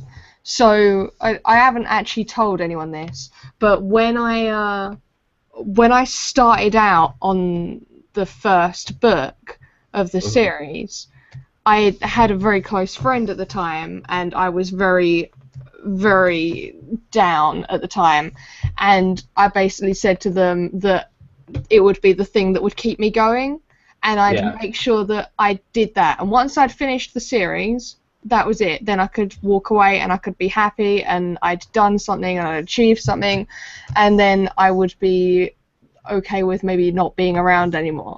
And then I found that the books have taught me to be okay with like everything else in my life, because they've forced me to keep going and to keep learning and to try and stuff out, and now I'm a happy person and stuff like that. But it's like there is kind of like because I used to have at school we used to have people come in and they tell you to they talk to you about your careers. They were careers advisors. Yeah. And that I always got people come in and they'd say, "You've got such good grades. You work so hard. Like the stuff that you're doing at the moment means you could go into anything. You could go into a law degree. You could do all these things because of the subjects I was taking at the time." Yeah. And I just said to them, I would rather live in a box with no money and make artwork and do that for the rest of my life than I would do anything else. Yeah. Because it's just who I am. Yeah. No, I totally get that, which makes it extra confusing that you know, as an artist, it'll get really confusing every day at work. Like I was just talking about it with my one friend who I want to get on here, with a smoky beard, but we were like, every day we get to work, we're like, what are we doing here? We should be making art. Why? Yeah. And I know it's going to be like that with anything that isn't just making art. I'm going to feel that way. Yeah. I remember talking to someone, it's like, is your kind of skill and your love for art, like, is it this thing that makes your life better, or is it a curse?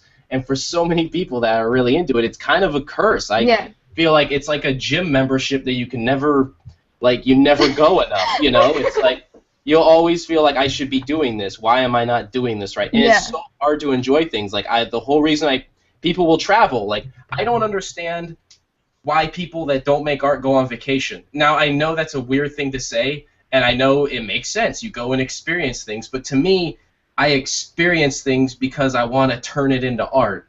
And so it's like if I went on vacation and I had like no intention of a sketchbook, or like or taking photos for art references or something, or looking at art, I'd just be sitting there like, so do I just like drink now? Like, what do I do? You know, I would be confused.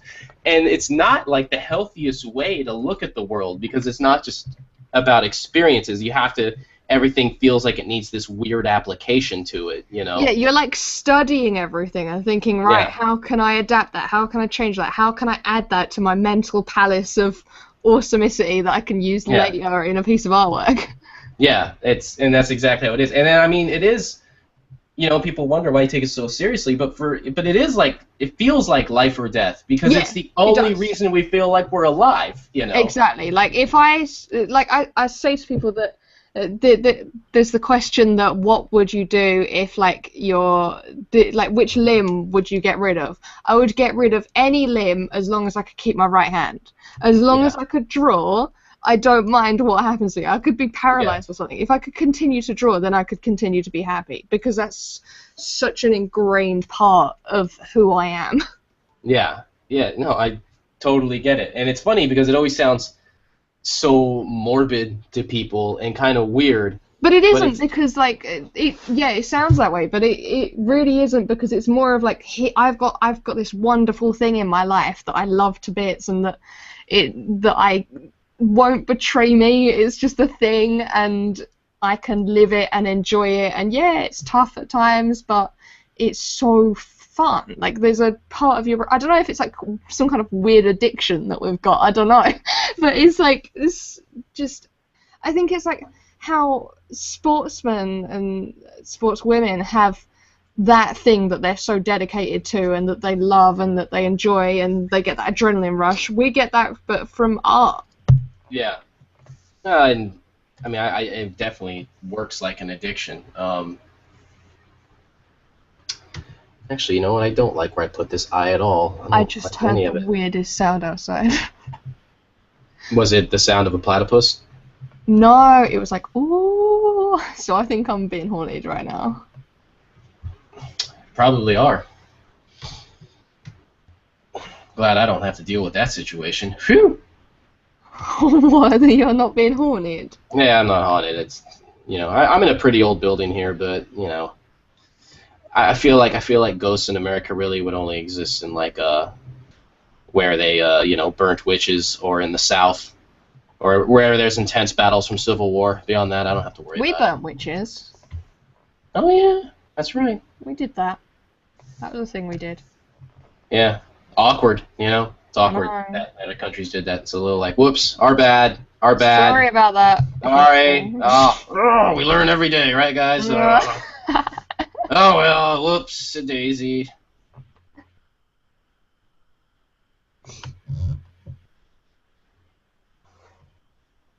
Yeah, Demon Man says we're addicted. Yeah, I mean, it is. I mean, it's very much like, it very much works like that. I don't know. My relationship with art isn't always healthy. I don't get anyone's ears. No, it's a lot of pressure. It is a relationship, though. It really is. It is like a partner that you've got to just kind of work things out with. Mm-hmm. And you know, and we fight sometimes, and we have our moments. Art sometimes raises its voice, but I know it cares about me.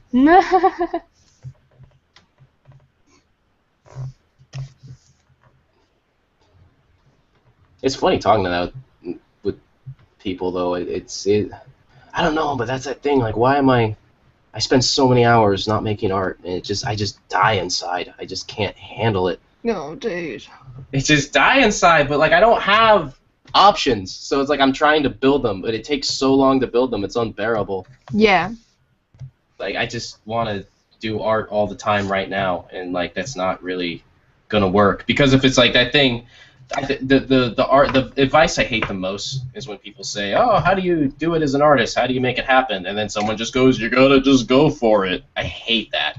It's so inappropriate and unhelpful. It's like I'd rather a person because it doesn't mean anything. It's like going to someone like if like, you know, going to a kid who's starving and be like, "You gotta just get food." No, but like, oh, gee, thanks. You know, I've given that answer several times when it's like, how do you make a comic book? But they're not asking how do you physically make a comic book. They never are. Like, when they ask you how do you physically make a comic book, then I answer that, right? But a lot of the times it is, oh, how do you, by the age of 22, have 2 books? It's like, because I did it. And that is a valid answer to that, I believe, because it is I sat there and decided to write it, and I decided to draw it, and then I decided to find a printer, and then I did it. Like, I didn't sit there talking about it all the time. Well, yeah. Well, and that's the key to the advice, though. This advice isn't go for it. The advice is just like, it can get more specific. Say, go home tonight, sit down, and don't go to sleep till you draw 1 page. You know, it's like, I remember someone came in, it was in the artist lounge, and they had said, you know, I'm living as an artist, kind of ask me anything. And so I said, okay, how did you get to the point where you were living off your art? And then I told them, if you say just go for it, I'm going to delete your post. I actually remember seeing that. Yeah, and what ended up happening is they laid it out step by step. They said, I went to school with this, I did this, I was able to save this money, and then I applied for this residency, I went to this, because it's going to be different for everybody. Yeah. But what we ended up getting, which was so great, was a specific example of what this one person did for each step of the way and where they came from. Because, you know, for a lot of people, there's no one right or wrong way to do it, but the more people can get specific, like right now I couldn't tell someone how to make a living off art because I'm not. You know, but I could specifically tell them, you know, how would I start a studio space or a gallery? Like, I could lay that out step by step, you know, how I did it, you know, and certain things I learned, and like that meant a lot, and that could mean a lot, you know. It would have helped me back in the day, because then I wouldn't have had to make all the mistakes I made to get to that point. But that would drive me crazy, because it was a thing where it's like, to me, a simple answer of just go for it. It's like, well, yeah, I'll get there, you know. But at the same time, it's not always the best question. You know, the more specific a person. That's the thing. It's not always the greatest question, and sometimes a lot of the people who ask that question aren't looking for the right answer either. They're looking for, how do I become a millionaire in 3 seconds from my art and then live off the rest of my life by doing nothing with my life? It's like, no, that's not how it works. Yeah, no, it takes a lot of work and time. So there is kind of like, when someone says that, they tend to have a habit of, I want a quick fix. And it's like, Well, there isn't one, and it's different for everyone, you know. I'm hoping. And you might never make it. Like, here's the thing where it might never happen. Yeah, you could totally fail, you know. And you could do the same things as another person next to you, and they could do really well, and you could not. Yeah. Just because that's the world that it is.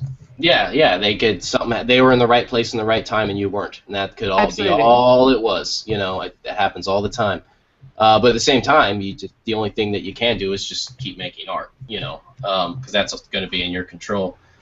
But I mean, what kills me is when you're an artist and you're working and you have to, you know, when you have to work because, I mean, well, you just have to. What else? You know, I don't have, you know, whatever. And then it's like, so the goal is like, okay, well, what it is now is it's, okay, save money, and then eventually you just have to leave the job. But it's stupid to just leave the job with no resources, because I've seen artists do that, and then what ends up happening is you're just at a different job, you know, 5 months later, and it didn't get anywhere because you didn't prep enough, you know. Yeah. But it's the hard things knowing is, okay, when am I done preparing, and when do I need to just like, all right, quit the job. And you know, there's no real way of knowing, but I would definitely say that it seems like what works for people is you need to be able to put the art together and network. I mean, if I were to give a genuine answer to that one, then I guess I'd say quit your job when you have something lined up. So make sure that you have a gallery exhibition or a convention or something. Have a reason you have to quit, you know. Yeah. I have to quit for this thing that's happening. Yeah. Don't say I need to quit because I need more time to make my artwork. That's kind of a valid reason, but it's not good enough if that means that other responsibilities, like if you've got a kid or something, other responsibilities are going to end up on the back burner, and then you might not be able to do what maybe you should be able to do. So if you know that you have something that is lined up and you need that time, then do it. Then go, right, okay, well, I've got all of these things lined up and I want to start taking commissions because people are asking me for commissions. Then go, okay, now I'm going to quit my job. Yeah. I had that moment, actually, where I almost had to quit for a commission and the guy didn't follow through. And then the guy's a dick. Oh, God. That's what made that so hard. It's not just the money thing, but it was like, this is it, and they're gone. You know? Whoops. God. Back to work. But, yeah, I mean, I think in the meantime, all you can do is try to make as much art you can. I mean, what it is also, as I'm coming to learn as I get older, and is, you know, all you can do is what you're capable of with your means and resources, you know. And I think a lot of people, the way we were kind of raised and the way we learned about art, we were too much focused on like the masters and all this, and they did these huge projects, and it's like it's not about trying to emulate that scale. It's about like what can you accomplish in the scale on your own, what influences you, you know. Yeah. I would watch the Angry Video Game Nerd videos in his little documentary, and that meant a lot to me because it was just a dude in the suburbs, like borrowing his parents' video camera, making movies. And to me, that meant more to me than going to any show I've seen in probably the past 10 years at any museum, because it's like that was something that I related to that meant a lot to me because it was just like a guy with what he had, and he worked just as hard as anyone in any art history book, any master. He worked just as hard as them. He just did it with his own means and resources, and this is what came of it. You know, it didn't matter. Like, it wouldn't be fair to compare what he creates to the same rules and standards of what, you know, what an institution or a museum would say is appropriate, you know. Mhm. So everyone you just work like what's best in your own in your life and what you have, because that's what's going to make good art. Yeah, and you probably will find your crowd just by doing that. Yeah. I think the only tragedy with art is just those hours lost. I don't think about the I'll never get in a museum, this or that. It's more just all those hours I could have been making art. Like, that's what hurts the most. Yeah, that's what scares me the most as well about thinking about the future, because I earn enough to support myself right now, but I don't earn enough to support my future that I want. So it's like, at what point do I suddenly go, well, that's enough then? I need to go and think about, like, if it doesn't keep growing at a speed that I need, because it is always growing, but it's not necessarily at the speed that's necessary, then it's like, well, am I going to have to start going, right, now I need to start losing hours? And at what point is that too much of a loss? Don't ever lose them. Don't ever lose them. Not an option. Find a way. Because it's like you never get over those lost hours. Yeah. I feel like right now, I'm making art that I should have been making 10 years ago. That's how I feel right now. I feel like if I didn't lose those hours, I would be making this drawing. I would have made all those paintings I made. I would be 10 years further ahead than where I am right now. And it's like, it's not a healthy way to look at it, but it's the truth. Like, I know the hours that went into, you know, scooping ice cream and washing dishes and, you know, working in retail and all that. I know how many hours. I counted them, and that was not the most healthy thing to do. But, like, I know what I can accomplish in that many hours. I've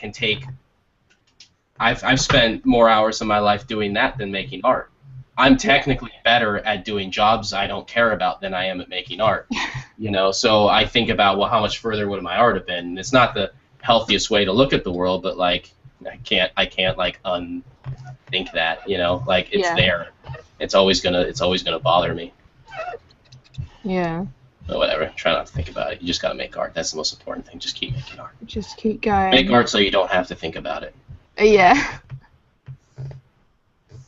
Cool, that turned into a thing. Yeah, I got intense. That did. That's fine, though. It gets intense, man. That's what it is. That's how this art. It's the imagery. We're looking at fallen angels. You know. Yeah. Let me see here. What? I think this is going all right. Feeling all right about this one. Oh my god, my cat just sneezed. Is that what that was? Did you hear that? I think I heard that. Yeah, cat just sneezed.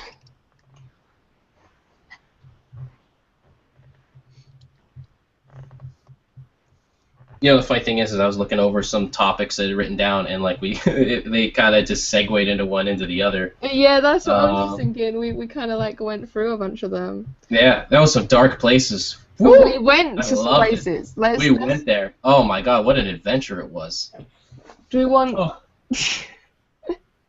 I even like advertised this as the chill cast. It was so not chill. Yeah. We pretty much, people and we were just like, if I can't do art, I'm gonna end my life. I'm going to die. I'm going to die.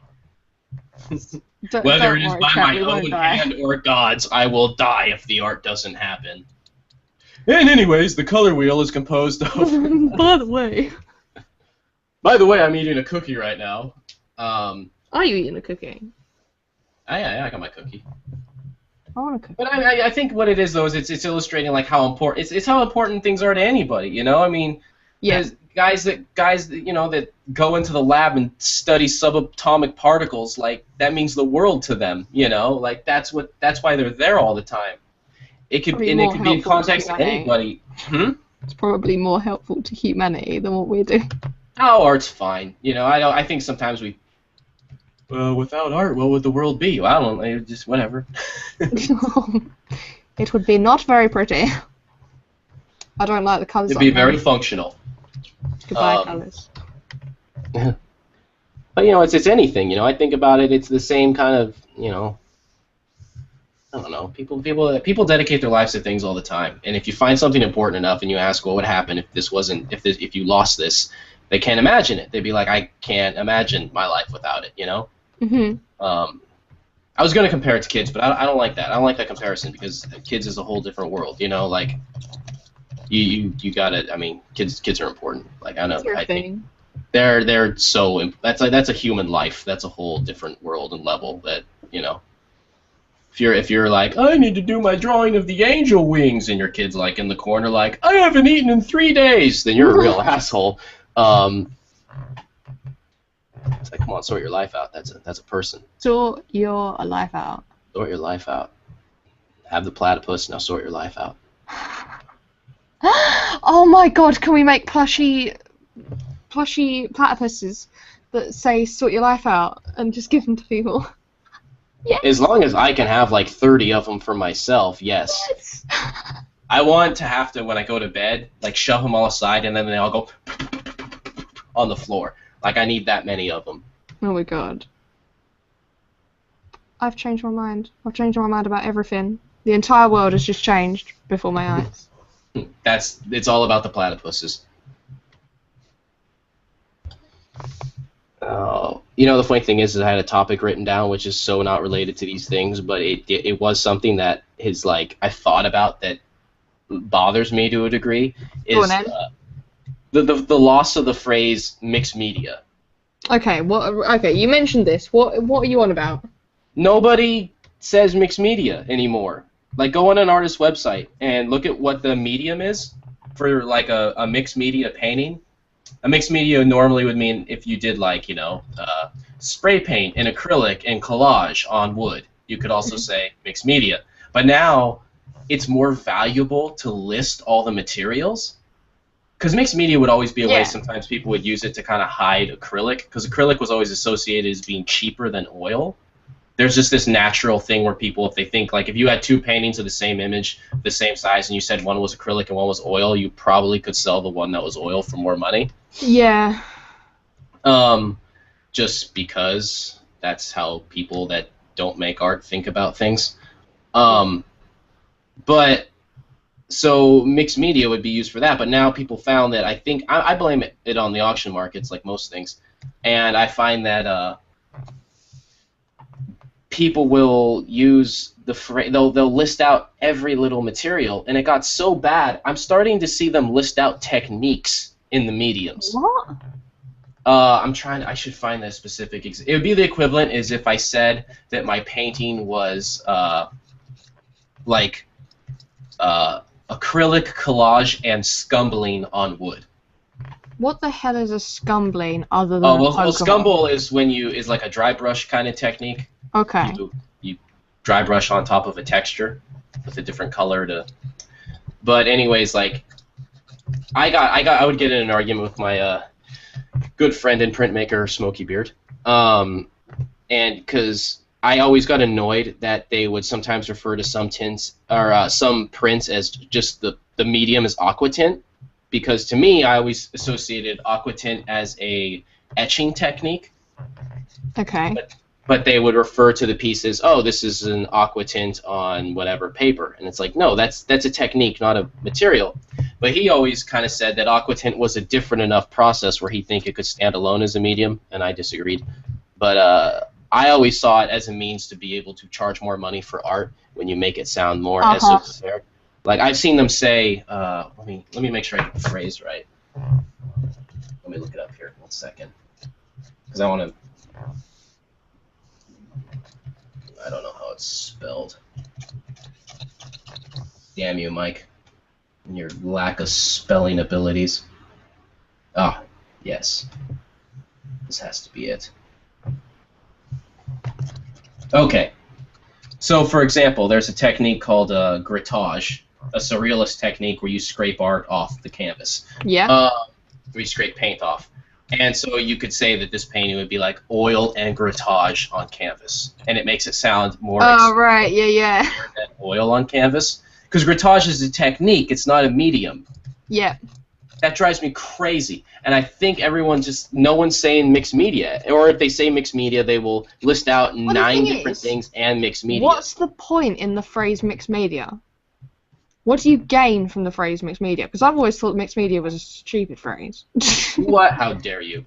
It keeps it, because I don't know. I feel like when you start listing out too many materials, you're just starting to kind of distract from the image. Like I'm looking at like your audience. We're not. Yeah, but if you're already looking at the description, yeah, then you've already distracted from the image. So you might as well say what's involved, because, right, someone's going to turn around to you and say, yeah, but what did you actually make it with, and how did you make it? Someone's going to ask you that. You might as well list it in the first place. Yeah, I feel like to me, it feels more like I'm, buying a car, and the guy's got, and then the salesman's like, it's got air conditioning. I'm like, yeah, most cars do. Yeah, that's what buying art's like anyway. This has tires. Do you see the tires? Yeah, most cars have tires.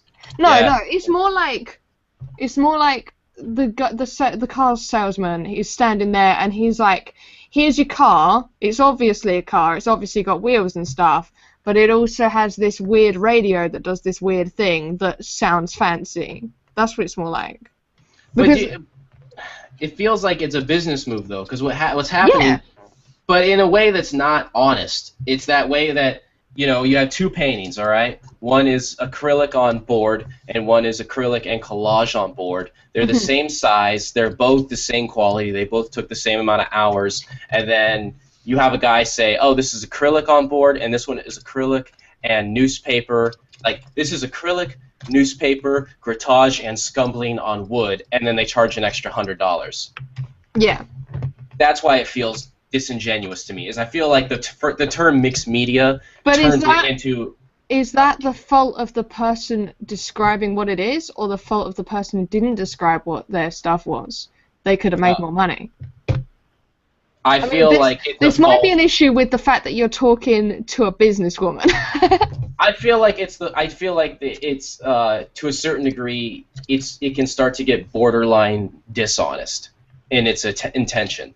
Right. That what concerns me not so much is not that someone's could make a little more money for themselves, because whatever, it's a business, that's understandable. It's that they are trying to inflate the value of something with kind of false pretenses. So just because you could have two exactly the same pieces, and just because one's described in a particular way, it does better. But that happens with everything, though. That happens with literally everything. Even like they talk about clickbait online. It's that kind of thing, but in real life.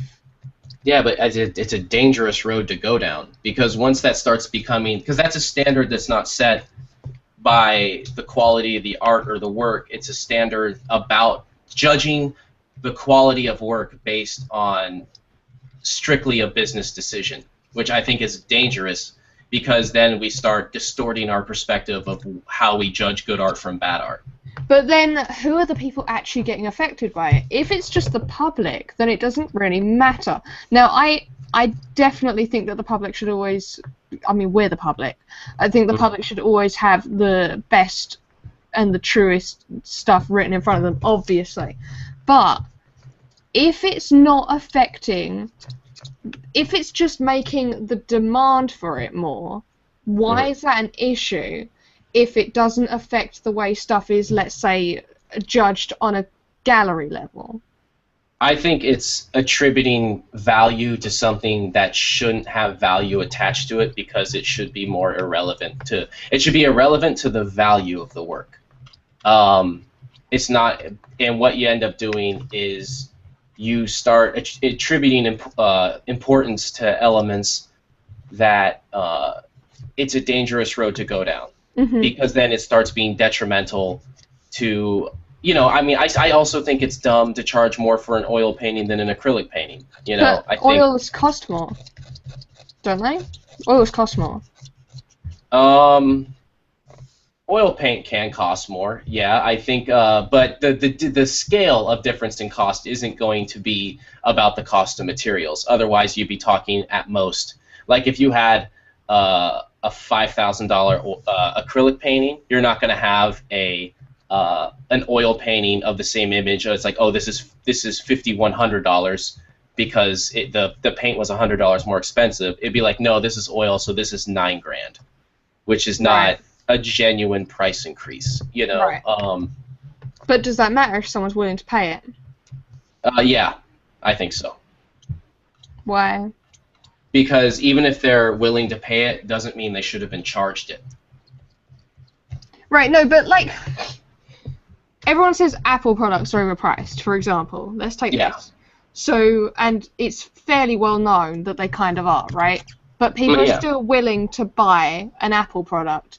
So it's up to Apple that they decide, well, I want it to be expensive then, right? I'm going to make it expensive because you'll pay for it. So why? So it's not an issue. Because if someone actually cared about the price, they'd go somewhere else and find something else that maybe. The fact that it isn't a market monopoly means that it doesn't matter.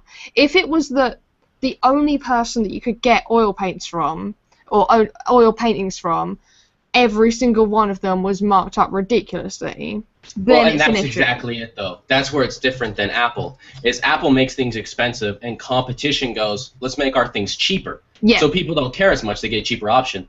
The way the art market works is if someone determines that it's more expensive, everything gets more expensive. Right. So imagine if Apple said, we're going to make our stuff twice as expensive, so every other computer company made their things more expensive too. Which is more how the art market works than that would. So it's the fact that it's happening on a grand scale that is the issue. Yeah, I think that would affect a lot of it. Is that the market is unregulated, and everything in art wants to be more expensive. Yeah. And unlike computers, they like some companies want them to be cheaper. Like I start the podcast on a cheap little Chromebook. So see how there's that thing like, well, they're more expensive, but I have cheaper options. Imagine if Apple made a computer and it's twice as expensive, so everyone else made theirs twice as expensive too. Yeah. People would be super pissed, you know. I feel like that's kind of the difference, and that's why I feel like it's dangerous. Is it doesn't make there's not a fair competition to counteract that idea. Yeah. That's right. I think maybe that's what actually concerns me about it, is what it leads down to is I feel like it's a factor of there not being competition as opposed to there being more competition. Yeah. So that's what concerns me about that, and my crazy tinfoil hat art conspiracy theories. No, that makes sense to me. Yeah, because I'm not like against the idea of business and growth, and I mean, I do feel like, I think, especially with art, there's this stigma that you're not supposed to like be successful ever or something, and that's extreme, and I don't. It's not that I would ever say that. It's more like what scares me more than anything is dishonesty, because it's a very esoteric world, and even the people that spend large amounts of money, they don't know a lot about how the things are made or the process. And it's very easy to manipulate. And I feel like when they manipulate, I don't care if the business is manipulated as much, because that's just on the people that do that. But what I do care about is when it starts looking like the manipulation in the business is starting to affect how we study the history and how we attribute value to work. Yeah. That's when I get concerned. That's when it starts feeling personal. Yeah, that makes sense. I'll show all of them. I'm not going to show anybody. How's your drawing feeling? I've gone with something completely different. I was going to do like a kind of very floaty, ethereal, kind of warm, semi-realistic colours. Mm-hmm. I've changed my mind completely. I've gone with like a monochrome type thing now. I'm just kind of playing around with. I've gone with like a blue. And I'm just. I haven't made a monochrome picture in forever, so I'm just kind of playing around with it, to be honest. Nice. You'll know what I'm doing. That's what's fun about Reddit Gets Drawn. I'm not sure how I feel about mine. It feels weird. I suddenly feel hungry. Eat another, what's it called, Scout Bar or something? What was it called? Bounty. Bounty. Make myself ill again. Yeah. Hey, you won't be hungry. It's true. Absolutely true. I like this. This is the dark episode. It is. I think it's because we're drawing like a kind of contemplated fallen angel. Yeah, we were talking about, does the image affect like your emotions? Your emotions. Maybe it does. Maybe it is. Maybe we don't even realize it, and it really is. I'm really hoping my mistakes turn into happy accidents, because that would be a huge relief right now. I could really bank on that right now. That would be real nice. I don't know what you're talking about, because yours is really good. Like, I really like the inky hair. Yeah, it's parts of it are all right. It feels, some proportions feel weird and off, and I don't feel like dealing with them. But whatever. I think it'll turn out okay. It's yeah, it's fine. I think I'll like it more as it goes a little further, and I fill out the hair more and everything. I think that's when it's gonna really start speaking to me. Yeah. I think Foxtrot threw a work in progress in the thread. Yeah. In the Reddit Gets Drawn. chat or the Reddit Gets Drawn. I'm looking at it now. Well, let me see here. Oh, wow. Lots of energy. I love Foxtrot's artwork. I really do. Every time I see it, I'm just like, and I get so jealous. I'm just like, that looks so awesome. Don't you love that feeling where you're almost mad at them? Like, how dare you? Yeah, I'm like super nervous about the fact that Foxtrot's drawing along with us, because I'm going to spend the entire time like, it's so much better than mine. It's gonna freak me out too. Let me see here. Oh, son of a bitch. All right. How dare you, Foxtrot? It's just a work in progress at the moment. Yeah, but I like their approach. You can see the energy like building. Yeah. It's like they're like preparing all the troops, and you're kind of starting to get nervous, you know? Yeah, just like pulling everyone together, and they're all getting ready. It's like an orchestra preparing its instruments. Yeah, I'm sharing it right now. It's like, oh, I like those ideas. I like those ideas. Maybe I should have tried some of those ideas. Damn it. I love that. I love that feeling. Chat Used to drive me says that they crazy. like your artwork. Whose artwork? Yours. Foxtrots? Oh, mine? Yeah, chat's saying to tell Mike that they will like your artwork. Well, thank you. And then they said, tell Furniture we like it. I think my nicknames would be like Funisher Furniture. Like Mike Funisher Furniture Steffen. I think the furniture suits you. Yeah, probably. As I described before, it's like I associate furniture with just like chilling, watching movies, hanging out with animals. I'm down. Snuggling, all great Sitting there things. with the kitty cats. Kitty cats! As I long got as a kitty cat opposite me, actually. I don't know. Kitty cats aren't as much of they only cuddle on their own terms though, you know. No, but if you're furniture, they'll just like lay on you all day. That's true. They'll like sleep on your face when you're asleep. My cats do that anyway. One of them was feeling like really low or something, I don't know. And then he just came into my room and just like laid on my face all night. I was like, great, thanks for that. It's like, yeah, this is where my stomach goes, right on your face. This is an acceptable place to be. No, if you could not. You say that now, but when you don't have the kitty cat around, you're gonna be like, I wish the cat was laying on my face right now. This feels weird without it. Sounds like an issue. My mom said that we were going to talk about cats on the podcast today, so she knew it. Well, we better talk about cats. Obviously, that's what the internet is made for. Cat videos.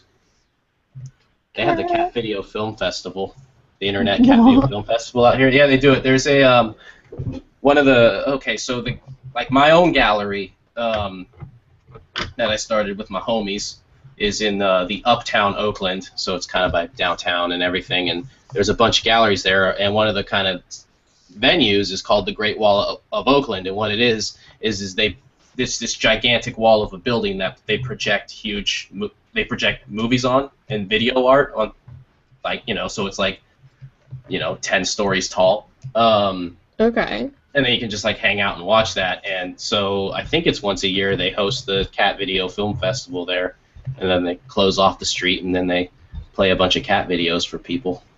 Oh my god. Yeah, it's pretty awesome. I think there's awards. I think that's kind of, you know. That's kind of If amazing. you need your dose of, well, back in the day, you know, Lil Bub or whatever. Little Bub. We all know Lil Bub. Keyboard Cat. All the legends. Yeah, the greats.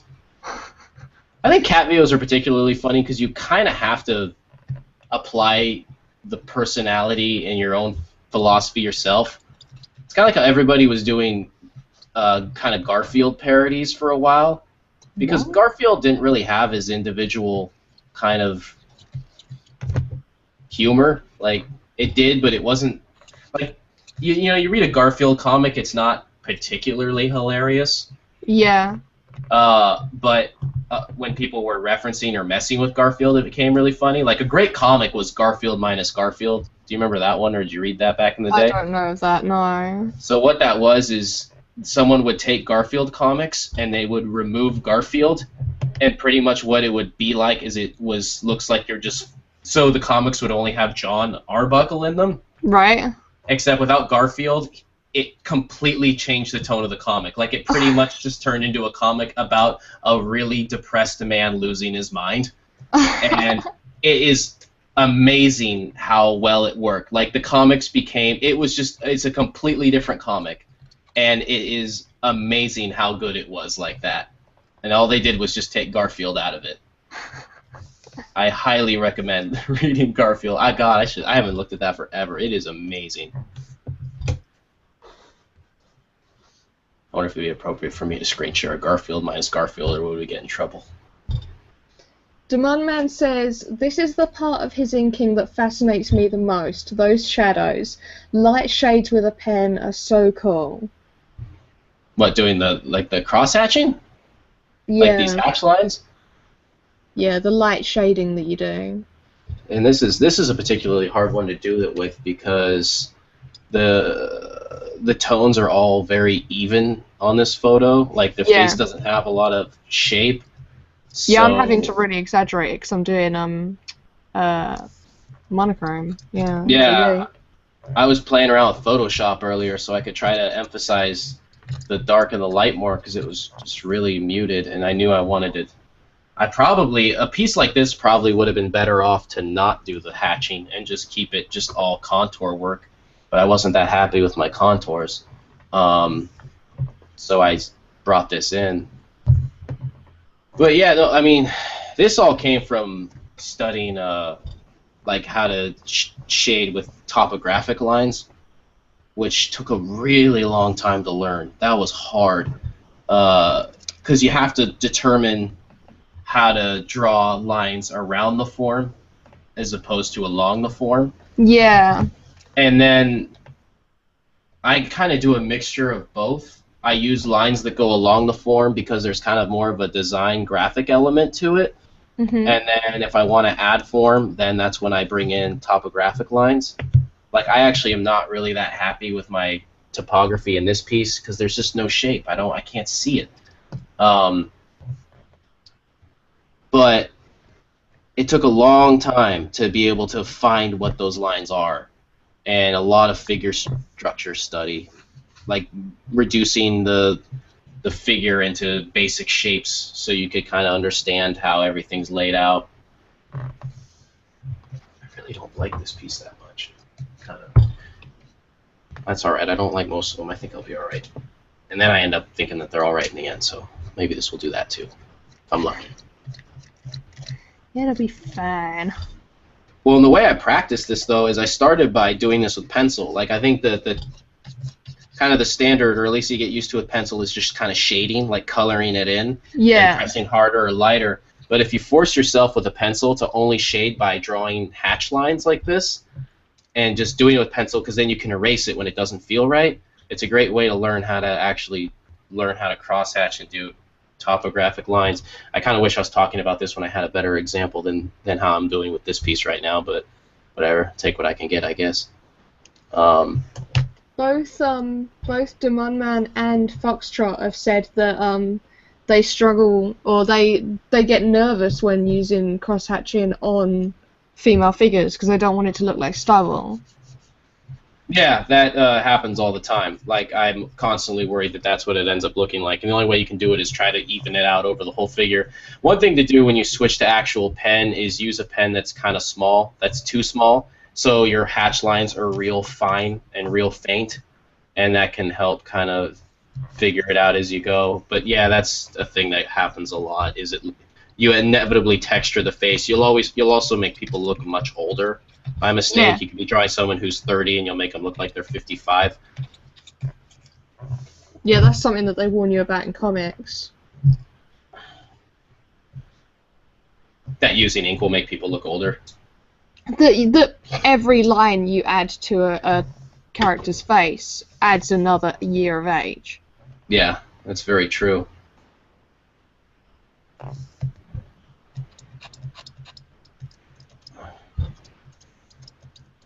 Alright, squeaky sounds. What's the squeaky sound when you're drawing? The squeaky sound is my horrendous tablet pen.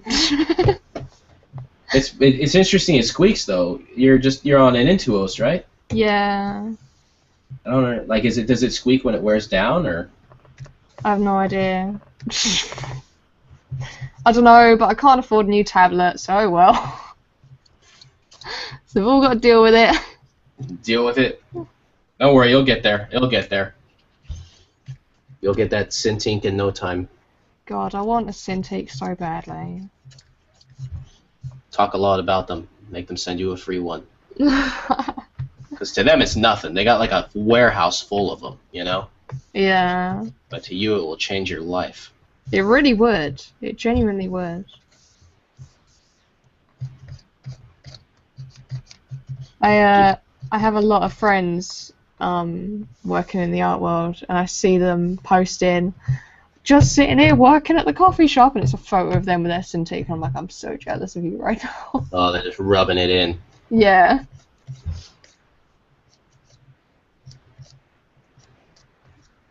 I'll see like yeah, I'll see so many of them on my Facebook feed, and I'm just like, why? Why are you doing this to me? This is personal. You gotta just rub it back, you know? Hey, my cat did something awesome, so screw you guys. Do you know we have a cat cafe in Oakland, and I still haven't gone yet? What? I think it might be an adoption agency too, but it's like a cafe, Okay. and they also just have cats hanging out there. That's cool. Yeah, why have? It's like really close. It's like 3 blocks from my studio too, and I haven't Dude. gone yet. I don't know. It's like I keep forgetting, and then I'll pass by on my bike when they're closed, and I'm like, God damn it, I forgot again. A freaking cat cafe. I should be there all the time. I should know all the cats' names. You should. And then they'd be like, you should adopt. And I'd be like, you want to pay for a new apartment for me? I'll be like, no. I'm like, yeah, that's right. It's the Bay Area. Not an option, people. Apparently the 3rd most expensive place in the world. Yep. Damn rent.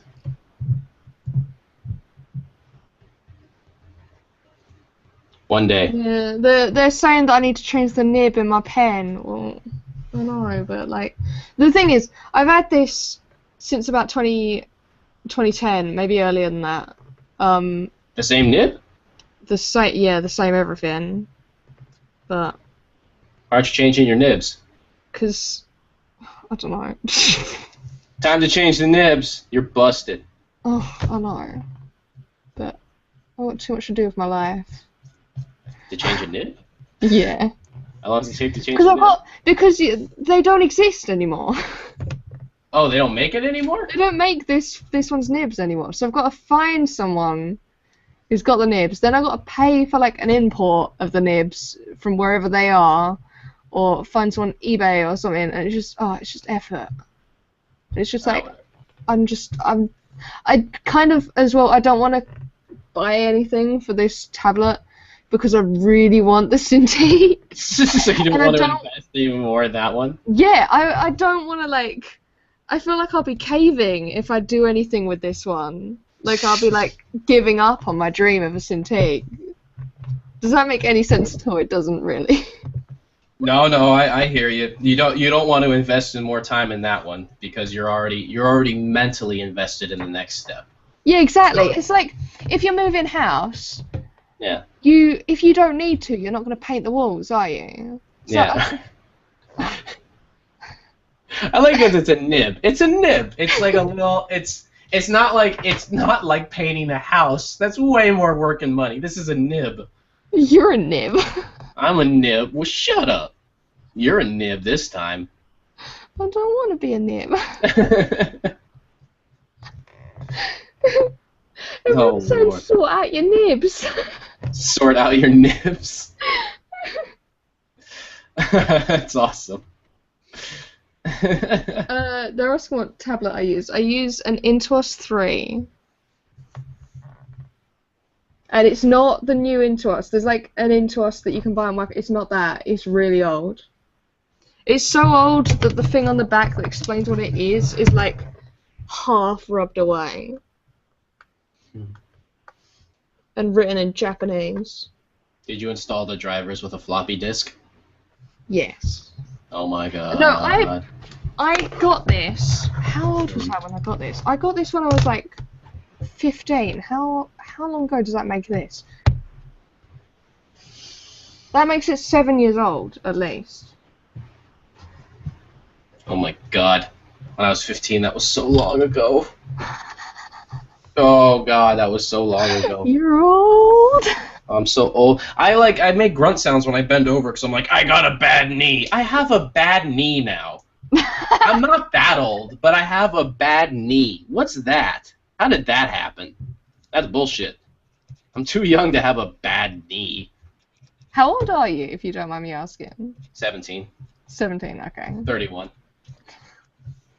Same diff. 31's not old. What are you on about? Yeah, no, it isn't. You're right. I have a bad knee. A bad knee.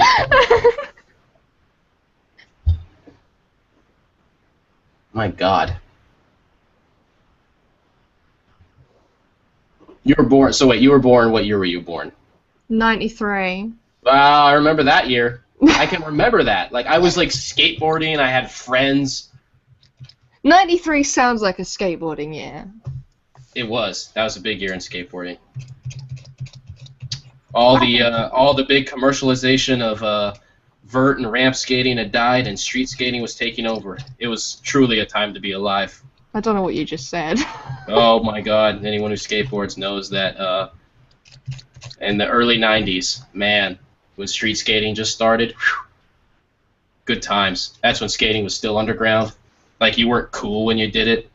Maybe you were. I wasn't. But like you could skate now and you get chicks. But like back then, not so. It was different. Unless maybe you were really good. Maybe that's what made the difference. I'm more of a motorbike fan, if I'm honest. Well, those are always just kind of cool. Motorbikes are amazing. So, people keep asking why horses are so epic, and it's because horses are motorbikes combined with dogs. Horses aren't epic. It's weird to have a horse now. No, horses are amazing. What are you on about? I did horse riding for like 12 years. Whoa, you're a horse girl. They're like a reputation. Insane. I'm insane. You're crazy. I don't have a horse though. I don't actually own a horse. There's no way that would ever happen. Yeah. No. I don't know. Although I'll be honest. Yeah, no, they all say it starts with a gerbil farm, and the next thing you know, you have a horse. If I had the ability to own a horse and look after a horse, and that wouldn't kill me, then yeah, I would have a horse. You would be a total horse girl. Although looking after a horse is so much effort. I didn't do any of the looking after the horses. I just showed up and like rode a horse around for an hour and then left. Well, but yeah. I was like the fastest person. I was epic. They used to give me all the crazy horses, and I'd be like, hell yeah. Well, yeah, that's the thing, because that's because there had to be like the stable boy, and he'd always be like working with his shirt off and always sweating, even if it was cold. And then he'd be like, he takes care of the horse. And he says some kind of half poetic line, and you're like, I'm not so sure about this guy. Who? Huh? The stable guys, they used to look after my legs. They look after your legs? So when you're getting on the horse, they like make sure that you jump up properly and that you they strap in your legs on the horse and stuff. Like, because I could do it myself, but they do it. But you wanted the guy with no shirt and glistening muscles in the sun to help out with the legs. Straight up. Oh, stable boy, I'm having a little trouble getting my legs on the horse. Yes, ma'am. He's over there doing whatever stable guys do. Oh, everyone's saying their ages in chat. Whoa! Oh, awesome! No, horses are not morons. Horses are like dogs, but combined with motorbikes. That's what you need to know. They run like nutters, and then they're really like kind of cool. I got to admit, the way you pitched horses is actually pretty convincing. A dog crossed with a motorbike makes a horse sound pretty awesome. Yeah, like imagine if you were walking around and you had like a motorbike and you could race that motorbike as fast as you wanted. It felt like a roller coaster. Yeah. But then it would like run up to you all happy and spend its time with you and be like, yay, and then know when you're like feeling certain things because then it decides to be a dick to you, but whatever. But well, all except for that part, I gotta say, is actually the best argument for horses I think I've ever heard. Although I think I had a very different opinion on horses than a lot of the people that went to the classes. I was quite different to the people that went. Like, there was a few of us who basically just raced them. The moment we were on the horse, we were just like, right, we're just going to run like nutters because that's what's fun. Yeah. Whereas a lot of them were more about, like, looking after the horses and learning about them and stuff, and I was not interested in that. I wanted a motorbike that had feelings. That's the best line ever. I wanted a motorbike that had feelings.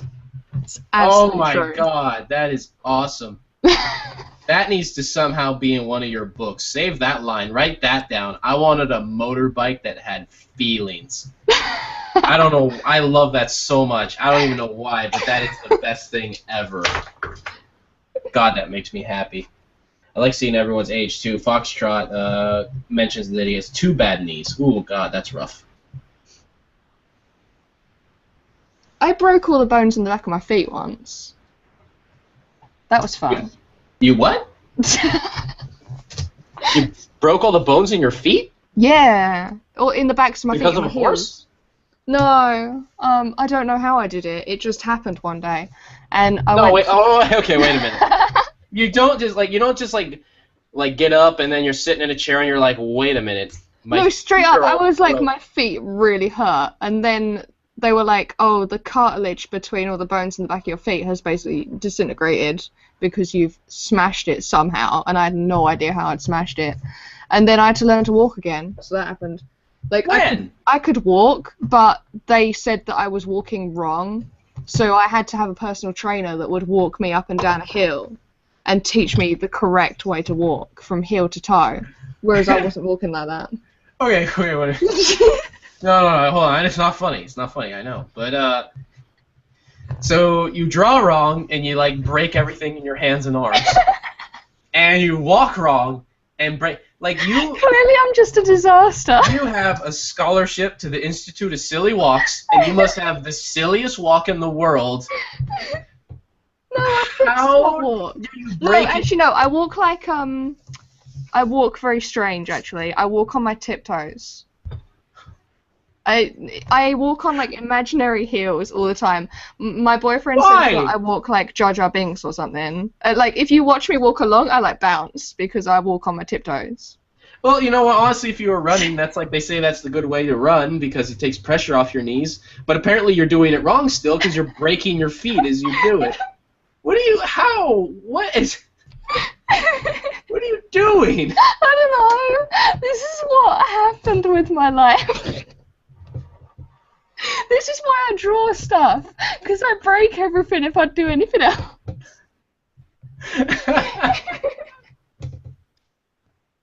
That's insane. Clearly, you break your feet because of the way you walk. I know. Clearly, I'm just a failure at life. Oh my God. Oh. No wonder the art's so painful. Everything's painful. You know what's ridiculous? My best friend got told that he walks wrong as well. What's wrong with you guys? Do you have like bad shoes or something? He doesn't wear shoes. He's weird. Everything you say makes the story just weirder. What about broken glass on the street? He literally like drives and then gets out the car and then goes to the shops without wearing shoes.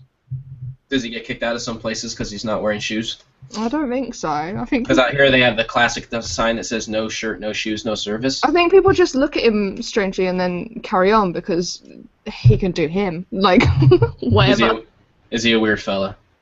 No, he's not a weird fella. Although you got to be weird to know me. To be fair, to be my friend. That makes you weird, by the way. That's fine. I think I'm a little weird. I don't know. I enjoy weird things. I get like excited over stuff that. There's been a number of times where like I'll be excited about something and then I look at someone and I go right, and then they look at me like, you know, I'm like, all right, no, okay, this was supposed to be a thing for me. I get it. You know? This was something I keep to myself. All right. Back to my weirdness. Back to being you. I've never broken my feet because of the way I walk, though. But apparently I break my knees because of the way I pack art into a box, so I guess that's another thing. That's probably combined with the running, though. So someone's saying that bone spurs cause pain so you don't use the heels of your feet, and that's why you walk on toes. No, the reason why I walk on my toes is because the ligaments, oh my god, a cat just like jumped at me, because the, no, not ligaments, the tendons in the back of my feet are too short, so they don't, if I have my feet flat, it kind of stretches them, so it doesn't feel as comfy. So I like to walk on my tiptoes because it feels more comfy because everything's short in the back. Wow, okay, I know, I'm familiar with that. Oh, okay. No, okay, now it's making more sense. Yeah, so it is actually like a legit thing, but it does sound weird as hell. But someone said that I need platypus slippers, and that will fix everything. I'll take care of the platypus slippers. All right, I'm on it. I'm on it. On it. I'll work that out.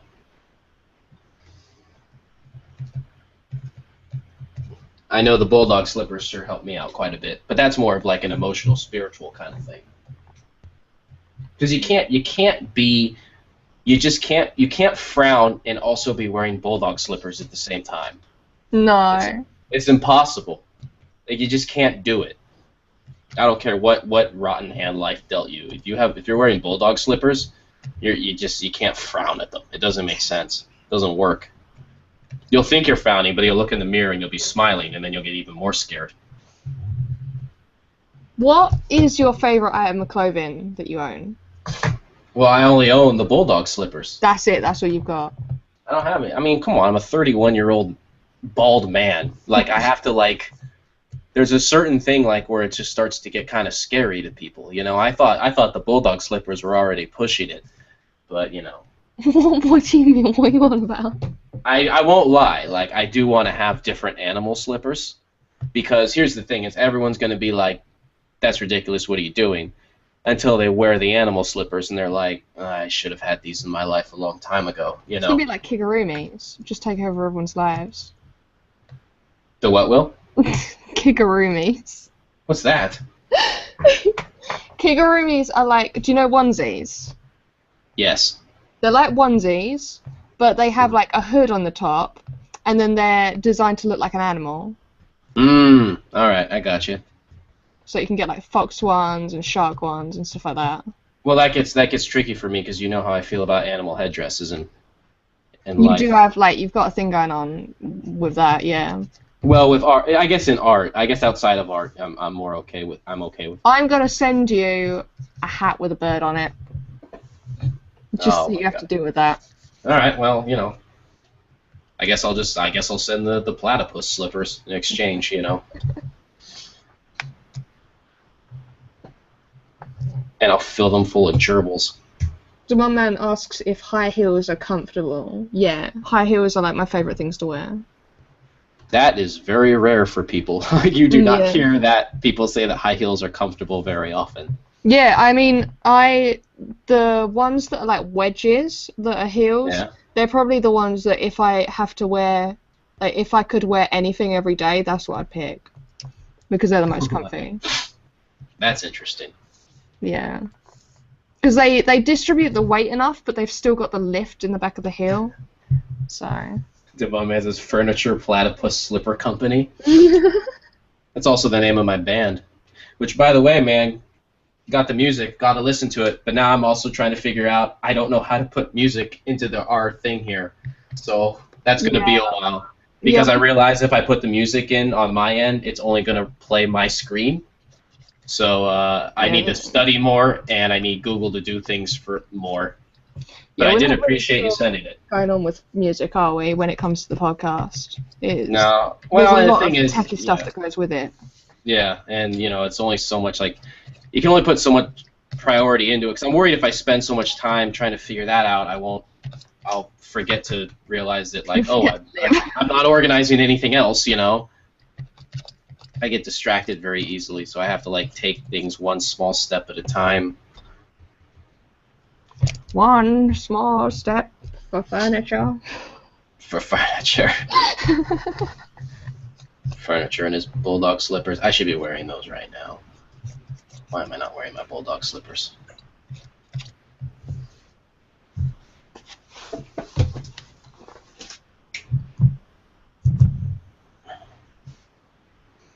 Not really sure what I want to do with the ink and the hair. Do I want to do some drippy stuff? That could be fun. So I'd originally planned that we'd be finishing this like within this hour. I don't know if I want to. Oh, just roll with it, you know? Yeah.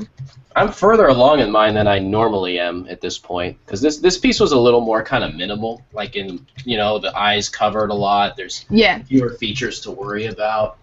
So, I mean, I don't know. I feel like this one, I'm further along than I normally would be at this point, which is good.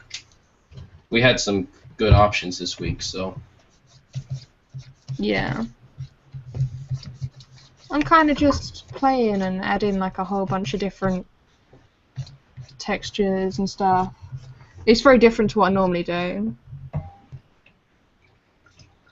Oh, I like your little archway. It makes me feel like she's looking like through like a regal window or something. I figure since I was leaving the wings out, I'd kind of do a window that can, in a minimal sense, that's kind of more associated with churches and whatnot. Yeah.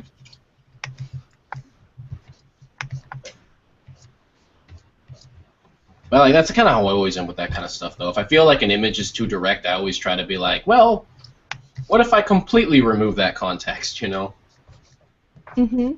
I like doing that. That's what I do with all the landscapes. It's like, oh, how do I determine distance? Well, rivers and mountains and trees. Like, well, what if I got rid of all those things? Now, what are you going to do, Mike? What are you going to do now? What are you going to do now, Mike? Sounds like you're just making your life harder for yourself. I kind of do that with art. I don't know. I like that idea. It's like the, it's like, what is it, like the Oulipo school of writing, where you set rules to make it more so you challenge yourself by giving yourself limitations, and that's how you kind of explore the creativity. I should grab. Okay, wait 1 second. Hold on 1 minute. I'll be right back. Okay.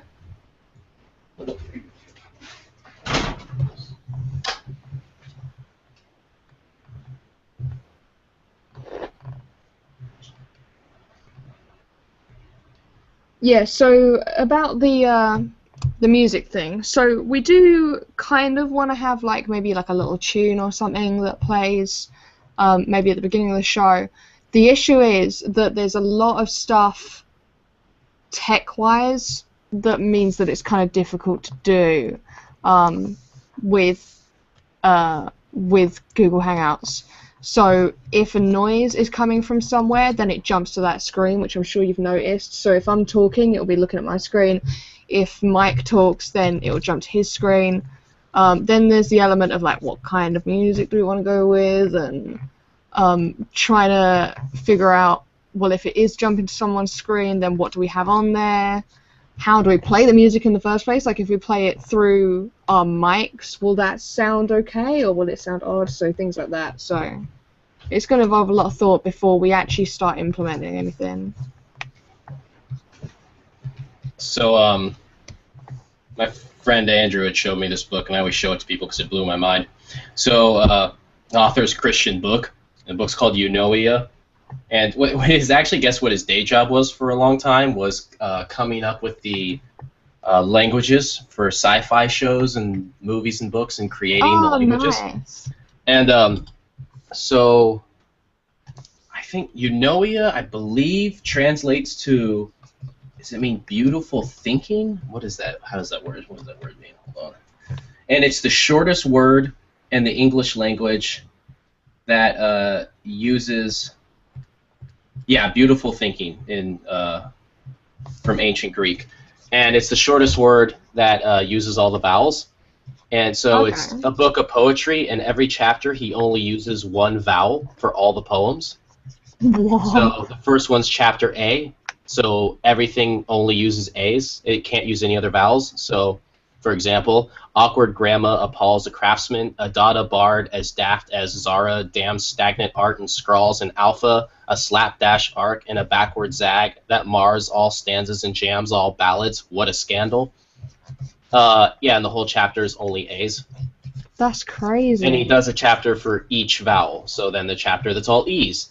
And fettered, these sentences repress free speech. The text deletes selected letters. We see the revered exegete reject metered verse, the sestet, the tercet, even les sons élevés en grec.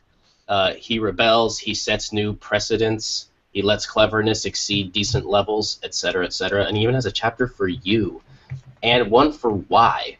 But it must have taken so long. But I guess in doing this, he finds that each vowel has its own kind of tone and style to it, which he found as he removed all the other vowels around it. You know. Another Oulipo writer was Georges Perec, who I don't know, I probably totally butchered the pronunciation, but he wrote a book that doesn't use the vowel E anywhere in the book. And I think that, that relates conceptually to everything. But what blew my mind even more is he was French, and they translated that book. So can you imagine being the translator and translating a book that doesn't use the letter E, and then you have to translate it into English and still apply by that rule? Oh, and still keep that philosophy. Yeah, exactly. Oh my god. And I love that idea. He also wrote the longest palindrome in the world. Let me see here. I can't remember how long it was. It's insane.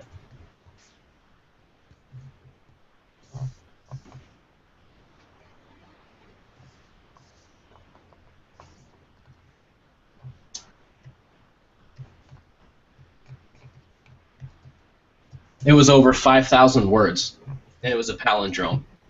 Oh my meaning god. that all the letters one way, you read it one way, and then all the letters would go the same reading it the other way. Oh my god. So like we're used to like race car is a palindrome. And then the one I thought was crazy was Eva, can I pose as Aesop in a cave? And that blew my mind the first time I saw that. But knowing that this guy wrote a 5,000 word palindrome, I don't know. I love that stuff. So I don't know. Maybe that's like maybe the idea of the Oulipo's. Like I like that. Like you just keep adding restrictions. Yeah. That's cool. I like that. I guess that creates a whole new kind of creativity when you've got that box around you. When you have to work in a certain set of parameters, it's like you're in a prison, and then you got to like be smarter to kind of express yourself, because then they'll take everything away if they find it.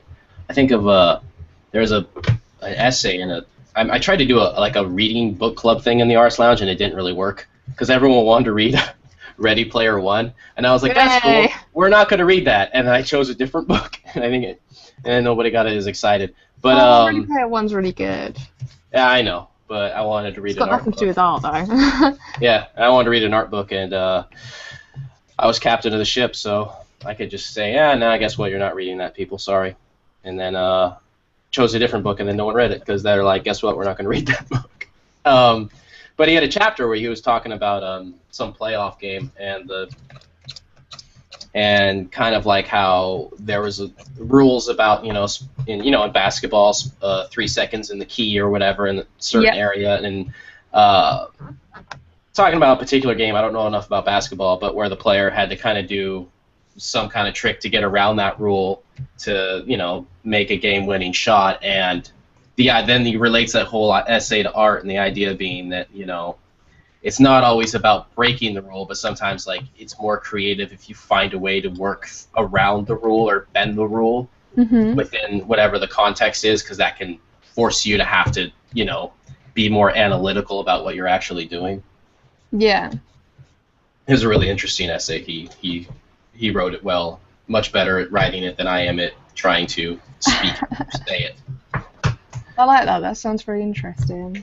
I love that book's amazing. It's one of my favorite books ever. It was Dave Hickey's Air Guitar. That book's so fucking awesome. So good. They want you to say the name of who you're talking about again. Which one? The Vowels or the book about the basketball games? Say both of them. Okay, both of them. So the one with the vowels is the book's Eunoia. Not sure how it's pronounced, by Christian Book. It's B-O with an umlaut, K, with the 2 dots. And then the other book was by Dave Hickey called Air Guitar. And I currently just bought his new book called Pirates and Farmers, where I guess he associates it when you're an artist, you're either a pirate or a farmer. And I need to read the book still, so I'm excited about that. Okay. A lot of reading. Reading that. Read book 2. I didn't do any reading all week, so I still need to read the second book in your series. And we're gonna have to book club The Art of the Comic Book and Aesthetic History. Yeah. Do you have that book yet? I don't have that book yet. I do want to get it, but I need to save off from spending money at the moment, so I'm just holding off. I see. But I will get it very soon. If I remember. I'll add that in. If I remember. All right. Fair enough. Just remind me of it every single day. You'll be fine. Okay. I'll do that. I'll just pester you about it. I think you should do a thing. Uh-huh. I think you should go to the Artist Lounge thread. Oh god, I haven't gone there forever. I think you should go there, and you should go and have a look at what Slam9 just posted. Oh god, what is it? Am I in trouble? Did I do something wrong? No, it's amazing. Go check it.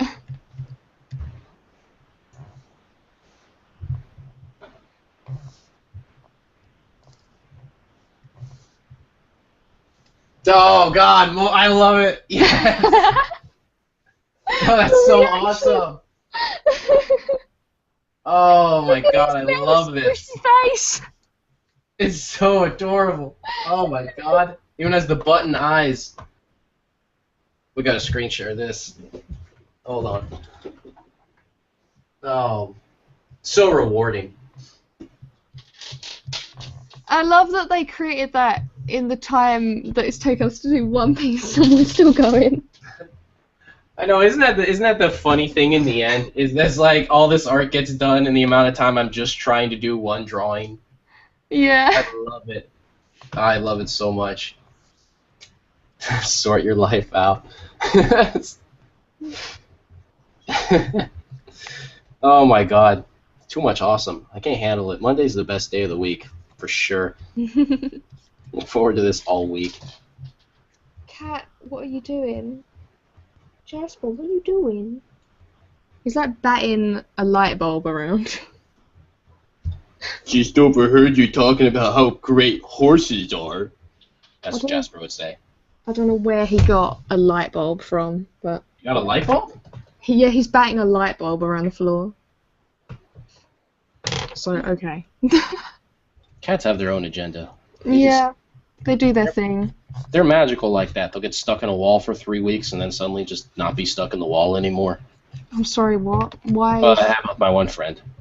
Why is the cat stuck in a wall? Don't do that. I don't know. He told me the story where, like, pretty much, their family cat got stuck in the walls of the house. Like, his dad was building a house, and the cat got stuck in the walls, and the dad was just like, "I'm not tearing all the walls down." So he thought that was it. He was all sad because he was like, you hear the cat scratching, and he's like, "Well, that's it. Like, my cat's gonna die in the walls." No. And he thought that was it. Because his dad was just like, yeah, no, I'm not. It was just that kind of thing. It was like he's like very old school in the approach of that. You know, I mean, that's very much like a Old Yeller style approach to animals and life. You know, he's like, you just don't have a cat anymore. Shouldn't have gone inside the wall in the first place. Yeah, the cat's in the wall, and now you don't have a cat. That's just. But anyways, then he said one day he's all sad, and one day he just comes home and the cat's just hanging out, like not in the walls anymore, like. Okay. They figured it out. Like cats, they do that. They're weird like that. They find things, they magically appear, and I think they think of us as like slaves. They're like, "Can you sort me out? Because I've done a thing and I'd like it if you could fix it." Once they realize that we don't care, they're like, "Fine, I'll do it myself." Yeah, that's really it. You have to like, the cat has to be like, "All right, I guess I don't have the power in this situation." Yeah. I thought I was in control, but I'm not. I don't have this one locked in.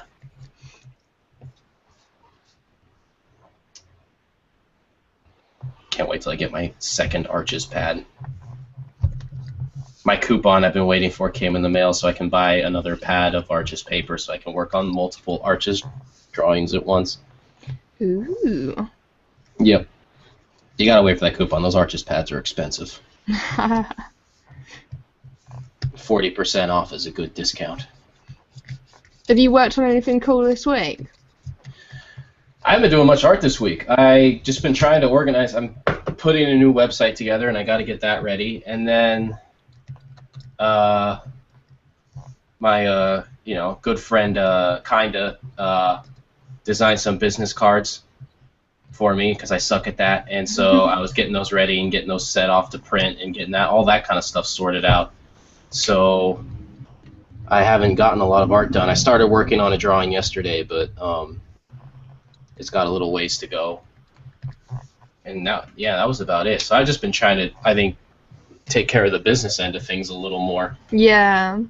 How about yourself? Yeah, I finished a commission. Oh, nice.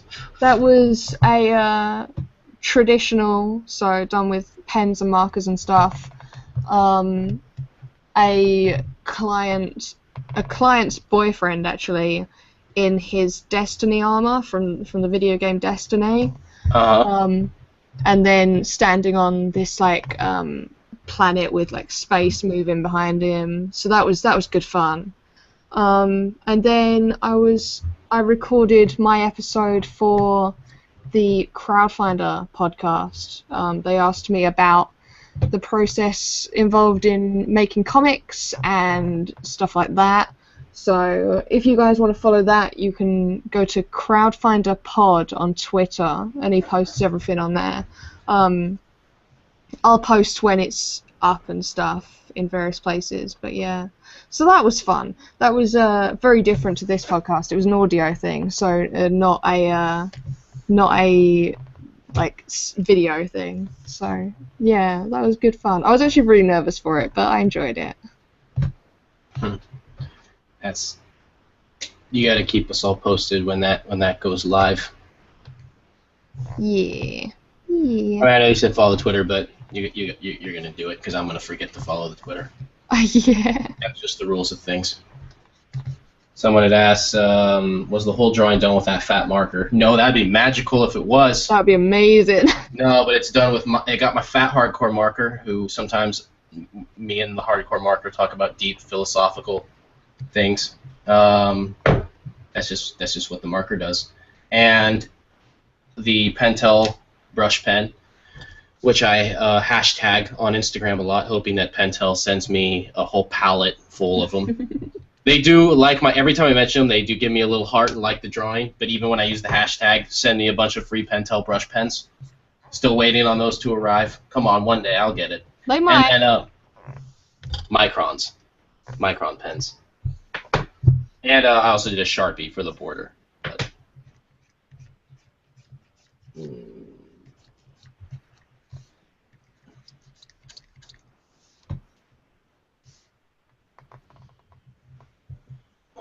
this drawing will be all right. I want to do something here. Look at the original photo. What you thinking? I just want to, you know, liven it up. I'm about to do the wings. Yeah. It's the bottom of it. Oh, it cuts off right there. All right. I want to do something drippy. Drippy? Well, like last week. Yeah, like I've always been doing. It's kind of a cliche, easy move, but I still enjoy doing it, so I don't care as much. I'm gonna do it anyways. It's fun. So, you know, I'm playing with ink. I might as well make it a real ink party. Yeah. I like to get down. Get down. Get down. All right, here we go. Bombs away. Don't miss, Mike. Don't fuck it up. All right. Boom. It's not splattering as much as I'd like. God damn you. It's too spotty. Look how perfect those circles are. They look like little cogs. I didn't drop it far enough. I have to put it on the floor to do that. I better just wait till it's over and drop it from the floor. I need like a good 4-foot drop to really make those things splatter. Crap. That backfired. There's not much you can do when you screw up a drippy. Alright, let's soak this up. It's not wanted to soak things up. Everyone was recommending, I asked in a thread about what would be like, what's good ink, and everyone was talking about Noodler's ink. Okay. They're saying that stuff's the jam, so I gotta order some of that. I guess it's really dark and just really opaque and awesome. Okay. And it looked kind of nifty. It was all like, it looked, I don't know, it's just something about it. You know, sometimes you see a product and you're like, yeah, I can tell this is the special one. Like, you just have that feeling. You know, like when you judge a book by its cover and you know you're right, even though all of the saying says you should be wrong, but you just know, you're like, that's an awesome cover. This is going to be great. You know? Because you can totally judge a book by its cover. 4 years in a bookstore, I learned.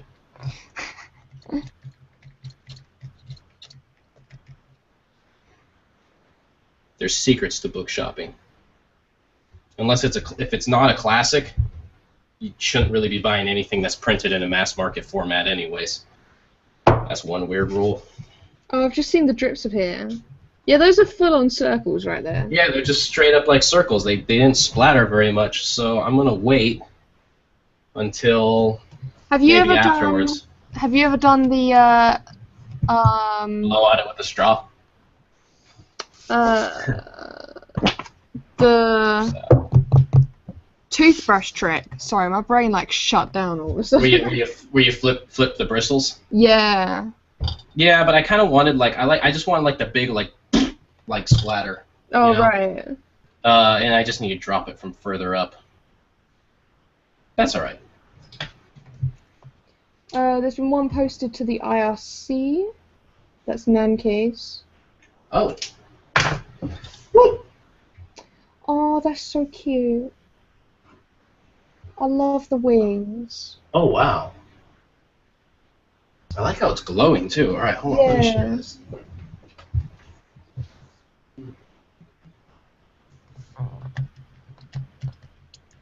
Screen sharing stuff.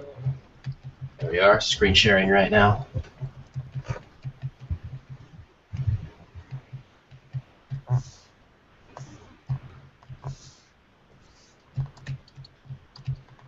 Make her hair really long and cover it up. I might. I'm probably going to just splatter more down there later and just let that be as it is for now. I think I need to switch out the cartridge in this thing, but it's hard to tell. It's feeling like the ink's getting a little transparent. I don't know, it's still kicking out a lot though, so maybe not.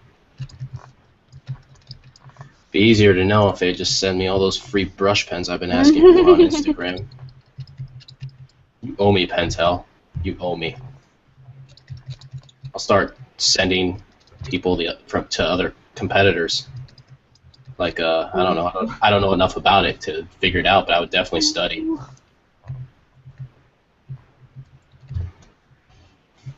Just go to Jet Pens. What pens? Jet Pens. Get all your pens from Jet Pens. Yeah. So good. Jet Pens are the best pens. I use them every day. No. Jet Pens is a company that sells pens. So they have like Pentel and they have like Prismacolor and everything. So but they have video tutorials of all of the pens being tried out, from dip pens to brush pens, everything. So you can see what it looks like and how it feels and stuff before you buy it. And then if it's weird, like if it's a special kind of like dip pen or something, they'll show you how to like put it together and stuff. And all the different models of different makes and stuff. It's really cool. I knew that. I would definitely, like, if anyone is interested in purchasing pens, go to Jet Pens, or go to their YouTube channel, Jet Pens, and search for the product that you want to get. It's so cool.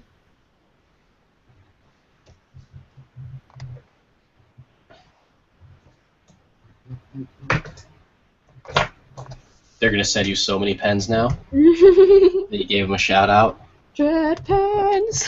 They're gonna be hella free pens. It's gonna be awesome. Yeah. I don't care what people say. I love the word hella. I don't care if it's Northern California and everyone makes fun of it. I think it's fantastic. It's all how you use it.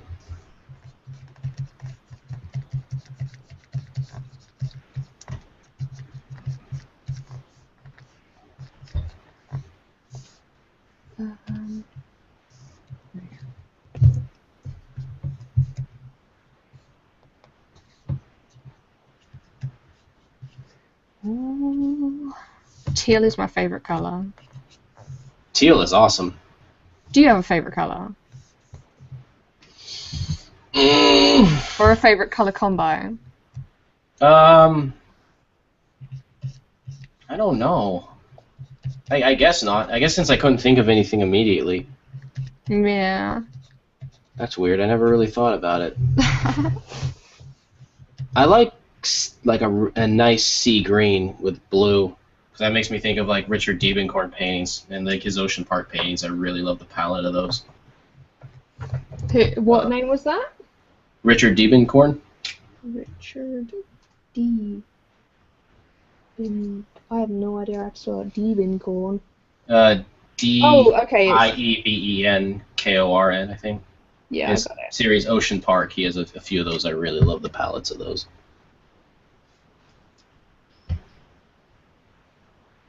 Oh yeah, I really like the blue with the green next to it.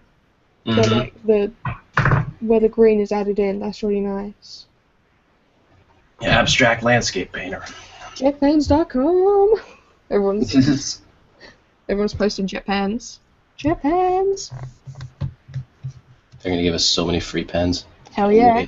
They've actually they've got some really, they do a blog as well, and they've got some really informative like descriptions on certain things. So like you can look up the best erasers according to them, or the best sharpeners according to them, or the best pens for manga and stuff like that. It's really helpful. Oh, that's pretty cool. Yeah. There's a company out here called, I don't know if it's pronounced Sinopia or Sinopia, and they sell just raw pigment to make paint. Oh wow. And they have really cool videos about like, you know, how to make pigment and or how to make paint from raw pigment and whatnot. It reminds me of that. That's cool. I like it when companies go that extra mile, you know, and they kind of spread some knowledge too. Yeah, definitely.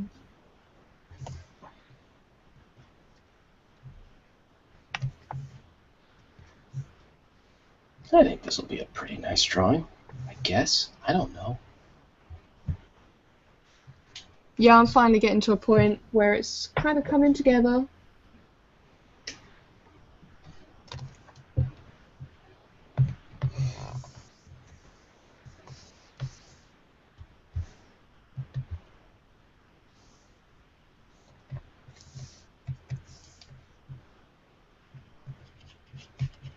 I'm gonna add in some greens.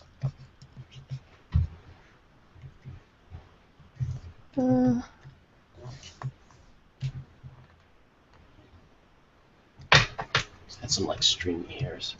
Ah, pen was too big. Can't eat this cookie. Cookie! Meta Baron says they're not good with British accents. What aren't good British accents? No, they meant that they weren't good at it, as in they couldn't tell what I was talking about. Oh.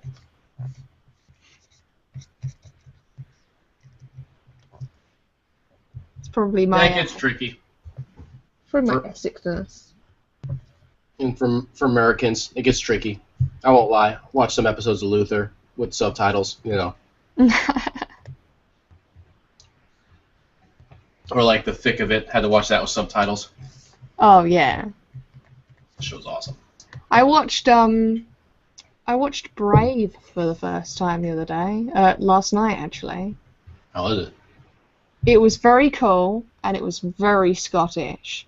Like there were points where I didn't know what people were saying. I was like, what is going on? Come on, they're neighbors. You should know. I can watch Trailer Park Boys and be just fine. It's like, oh, Canada. How's it going? Like that's any more difficult. I haven't seen Brave. It's cool. I like Pixar's a bike ride away. I could go to the Pixar studio and try to break in. Don't do that. Why I not? like- They have a cereal bar.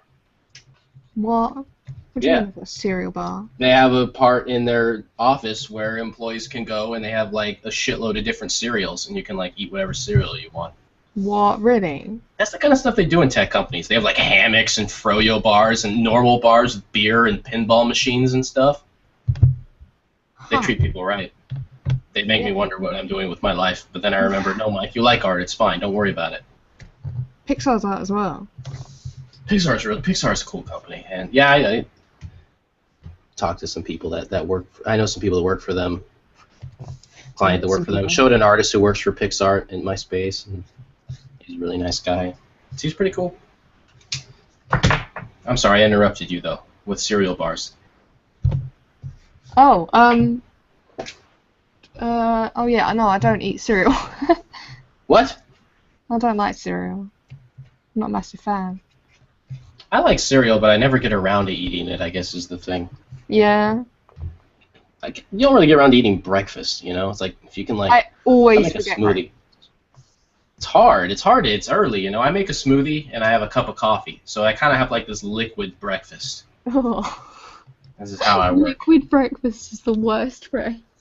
No, liquid breakfast. Like Mmm. moist breakfast. It's like, no, stop it. Moist is the worst word ever. Moist toast. Oh. One of the worst things ever is, like, you know, if you're out with friends and you're drinking or something, someone always say, like, eat some bread because it sops up the alcohol in your stomach.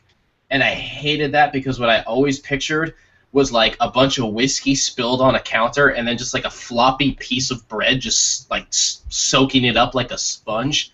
And it grosses me out so much. I'm cringing so hard right now. Yeah, can you imagine like being too drunk and feeling kind of sick, and then someone telling you that. No. I made someone throw up once because I didn't know that they were actually like really nauseated, and it was something my friend came up with. He's a waiter at this like breakfast place, so it was 24 hours. So a lot of people would go there after they had their night out at the bar, right? No, that's not true actually. It's three of us that have made people throw up from this. It started earlier. There was a friend hanging out at another friend's house. They're playing some computer games. This is junior high, and the friend's little brother was feeling kind of sick, and one of the friends just goes, think of Oreos with cottage cheese on them. There's cottage cheese on the Oreo, and then he just had to run out of the room to throw up. Oh my god. So we always remembered that. So then now later in college, my friend's he's working at a restaurant that's 24 hours, and a group of dudes come in, and he was like that thing where he was like, I know it sounds weird to be like so good at being a waiter, but he was to the point where people would go to this restaurant because he was working and he was just kind of awesome and hilarious. So when you go there drunk, he's just really funny. So he would get a lot of regulars that would know him, you know. So Yeah. some people, because he's just hilarious. He's seriously one of the funniest people ever. So this group of dudes shows up, and one of their friends is super like drunk and hitting that like hangover. He's feeling kind of sick, and they sit down, and he's just like, and they're like, yeah. They all order food, and then he's like, you want anything? And he's like, no. He's like, do you need just like water? He's like, no, like, or he's like, maybe water. He's like, do you like coffee? Just some like toast or something? He's like, no. And he's like, maybe just some Oreos with cottage cheese. And he's like, oh, and he had like run off to the bathroom to go Oh my puke. god. It works every time apparently, because then I was talking to a friend, just messaging them, and then and then they said, oh, I don't think I'm feeling very well, and so I didn't think they were like that point of sick, and so I just did the Oreos and cottage cheese joke. I'm like, hey, just try not to think about Oreos and cottage cheese, and they're just like, yeah, I'm gonna go puke, and then they ended up like puking, and I felt so bad. Like I had no idea, but like if anyone feels remotely sick and you mention that, it like makes them throw up immediately. I'm so glad you brought this up on a podcast that's kind of maybe being streamed to like loads of people. Well, now they know. Oreos and cottage cheese. Every time. Do you, my man, rookie drinkers? He's right. That is rookie drinkers. You're a rookie drinker if you're sick the same night. But you know, that time we were in our early 20s, so yeah, that's when we all were rookie drinkers. Moist toast equals bread pudding. Well, that's true. I didn't think about it that way. Nikki pointed that out. I don't know what bread pudding is. Meta Barrett, I tried to watch the movie Trainspotting the other day. I had to give up. Couldn't understand a bloody word. Bagby was a particularly hard character to understand if you have trouble following accents. But he was also a hilarious character, so... I would try to impersonate him, but I would end up just sounding like a pirate. I think chat wants to hear your pirate impression. Well, it would. The thing is, it wouldn't be a good pirate. So if I was trying to impersonate like Begbie, I'd be doing like the, like I'm playing like Paul fucking Newman, giving the boy a game of his life, and then it would turn into like, I don't even know. I can't do it. It just has to happen, and then I screw up. Oh. Did you bring the cards? I have not brought them. I told you to bring the fucking cards. Why didn't you bring them? Because I told you to bring them. And then it gets, he says a bunch of big bad words. I told you to bring them, you ghost grunt. Huh? I'm going to pretend that I know what's going on right now. Did you see Trainspotting? No. That's a good movie. Danny Boyle. Some Danny Boyle early work before, he did 28 Days Later? Was that him? And then he did, the movie 100 and whatever number hours. About the guy in Utah that got stuck in a rock and cut his own arm off. Oh, okay. Yeah, good old... I remember when that book came out. I was working in the bookstore, and I lived in Utah when that came out. That was, like, the big deal. And I remember thinking, wow, that guy really screwed up. But the book had the worst title ever. The movie was called 127 Hours or whatever. Yeah. But the book was called Between a Rock and a Hard Place. Oh. Like, oh, how dare you. There should have been an editor that said something, They just went, no, just don't. Yeah, it's like, yeah, Don't do that, don't do that, don't go there. Walk away. Come up with other books and sort your life out. It's like, I cut my arm off. Oh yeah, I forgot. I guess his arm's still in the rock, too. There was a picture of it put on Reddit the other day. Yeah, it kind of blew my mind. I was just like, wow, okay. I thought that was kind of awesome. I was like, that's pretty cool. That's just like the arm's still there. Still there. It creeps me out. They say if you kiss it like the Blarney Stone, you get the gift of extra strength. No. So if you kiss the severed arm in the rock, you'll be extra strong. I think that's how you get diseases. Well, yeah, that too.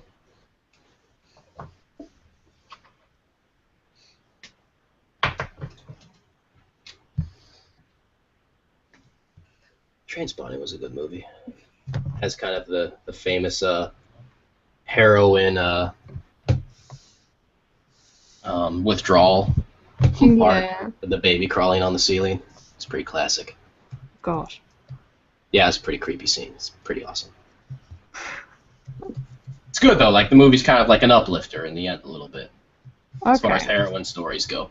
Much more of an uplifter than Requiem for a Dream. It's a different approach to the heroin story. That's not a pick-me-up heroin story. I used to be addicted to a video of a guy playing guitar to that song. I thought you were going to say heroin. The Requiem. I used to be addicted to heroin. I used to be addicted to heroin. It's like, that's crazy. You don't even drink coffee. It was around the same time that I broke all the bones in the back of my feet. Well, now everything's starting to make more sense. Now everything makes sense. Yeah, no.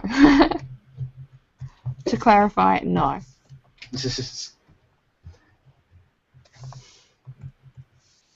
Yeah, that'd be pretty confusing. Yeah. Sarah doing heroin, I think I'd be pretty like, whoa, I did not see that coming. Yeah, no. Nobody saw that coming. No, that's definitely a no. Especially considering how, like, if you talk about drugs or something, I just, like, look at you with, like, the widest eyes. I'm just like, what? What is this thing? I didn't realize that I'm kind of, like, I think I'm pretty, like, conservative when it comes to drugs. I don't know. I've tried an assortment of things. I believe in a lot of legalization, and then I also strongly believe that they're very overrated, and people give them too much credit. But not in a way where it's, like, that bad. I think it's like, yeah, go, whatever, have fun, do it. But at the same time, it's like people are like, I don't want to do them. I'm not the kind of person that's going to say, everyone should try a blah, blah, blah once. They'll be like, don't do it. Who cares? Yeah. There's a time when it's like, everyone should try tripping once so they understand and this and that. I'm just like, if people don't want to do it, they shouldn't. Like, it doesn't matter. Yeah. I don't think it's going to solve all the world's problems. I don't know. And Yeah, I just definitely I just don't think there's shortcuts to knowledge and understanding. I think you can do things and that can help uh, facilitate ideas or whatever, but I just don't think there's shortcuts to things like that. And I don't know. Yeah, no, I agree And with maybe that. there isn't. I'm just wrong. Maybe I shouldn't be trying to do it. Maybe I shouldn't have been doing it through art all this time. Maybe I'm wasting time. But maybe there can be both. But I think I just headbutted my camera. Maybe you shouldn't headbutt your camera. I can do what I want. Make my own rules. Fine, do what you want. Like all these, I'm gonna do a bunch of heroines and write my own heroine story.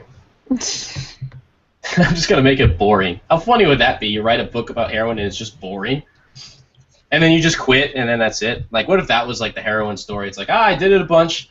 I laid around. I felt pretty good, and then I just stopped doing it. And that was it. Then I left, and then I was fine, and everything was okay. So blessed with wonderful. And it just wasn't even that hard. Actually, you know what the saddest one is oh my god, like when that did you see on Reddit that Harris Whittle, the guy who wrote for Parks and Rec, OD'd on heroin recently? Know anything about that? I don't know. He's on Reddit, or it was on Reddit, they mentioned it, and so he was like a young guy. He was like, I don't know if he's a producer and a writer, and he was also featured on the Comedy Bang Bang podcast, just a really funny guy.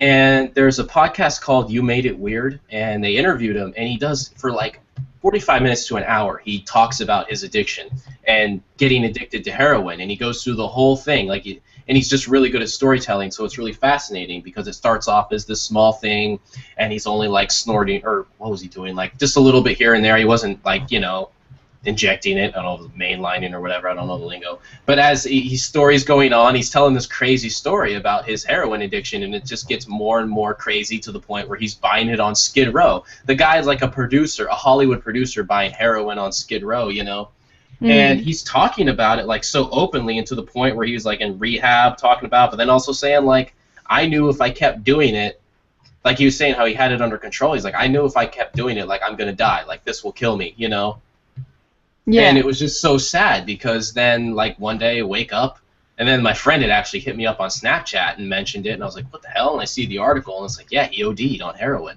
And it was after a show he was doing a literally just talking about it.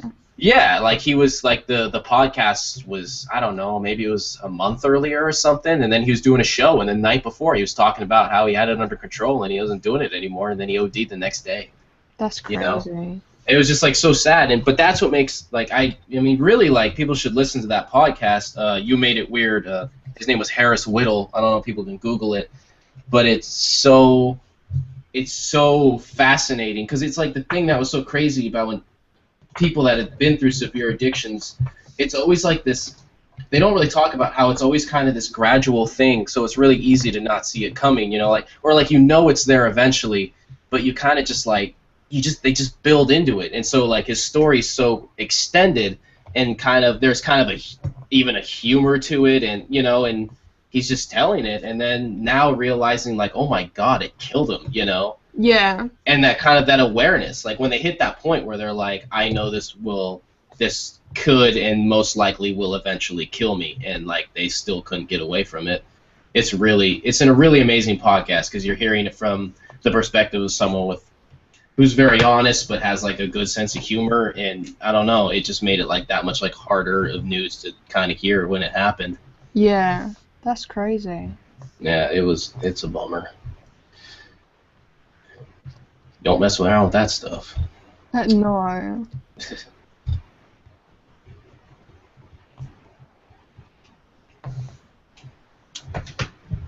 Sad news. Indeed. In other news, how is your artwork going? Oh, it's full of heroin. Is it? Well, there's like 11 heroines on it. I think it's going all right, Yeah. Okay. I don't like the lines I drew on the upper lip. Feel kind of mustachy because I drew them a little too vertical. So I'm gonna try to soften that up with a little bit of this gel pen here coming in and kind of cross them out, and hopefully that will help. How's yours going? Yeah, I'm enjoying it actually. I've kind of turned it into more of like a graphic-y like playing around with composition piece. I've made her so that she's like blowing a little feather in the air. Yeah, I'm having fun. Yeah, I'm having fun. Yeah. I'm a little disappointed if Tim's still listening that I haven't seen a drawing of this slide under my door yet to share with everybody. I'm going to hold that against him. Everyone's waiting, Tim. Let's see here. See, I'm trying to... I think that helped a little bit. Let's check out the... Looks like D-Mun Man was heading out. Okay. Thanks for joining us, D-Mun Man. Yeah. As always. Yeah, I'm pretty happy with this. I think once I do some of them drips from the dropping it from high above, will feel kind of nice. Yeah. I gotta be careful. I have to put some paper over this so I don't splash into the piece. Because these 3 drips are just 2 big fat circles. Yeah. Yeah. I I'm looking forward want to seeing that, actually. I want to switch over to your screen and see. Oh, that's really nice. Damn. God damn you. Thanks. I didn't even think I was going to finish on time because I like restarted it again like I did last time. I was like, oh no, what have I done? I didn't even know you restarted. Yeah, I did it with like more natural colors to begin with. Mm-hmm. And then I was like, no, I'm really liking... I was liking like the composition of it and like the shapes and stuff, but I was having too much of a fight with the colors because I started off trying to recreate the colors that were in the picture but they're so desaturated, and the photograph has got like a lot of, you can see a lot of the pixels in it that are all different colors. I think it's throwing me off, and I was like, I'm going to simplify this, make it one set of color but make the overall thing more magical and play on the kind of like the wings and making that more interesting. Mm-hmm. So yeah, I've been enjoying that. I wonder if it's bad for my own art career that like instead of, you mentioned like making the wings and enhancing the things that are magical about it and emphasizing the unique aspects, and meanwhile like in mine I'm like, you know what? The wings are pretty interesting, I'm gonna take those away. Like if that's like, am I just making bad decisions all the time with this stuff? Like I think it depends on the artist, and like if someone can expect a certain thing from you, then that's a good thing. So like I like to do kind of magical, mystical type things. Mm-hmm. But there's other stuff that I just don't draw at all. But someone might want that. Like for example, I never draw like old men. What? Why? It's a massive thing that people love drawing old men because you get to play around with like all the different shapes and the wrinkles and stuff. I don't find it interesting. That's literally it. I just don't enjoy drawing it. So I'll do it as like a practice for learning, but it's just not fun for me. But I find drawing wings and dragons and stuff like that, I find that really fun. So I'm more likely to have a go at that. So I think as long as you do something that you enjoy and that people can grow to expect from you and then get to know you for that thing, I think that's fine. I sure hope so. They know me to always take the, what's the exciting part of the image? Well, let's go ahead and remove that, and now what are we dealing with? No, but that means that you have to make the stuff that people don't notice more interesting.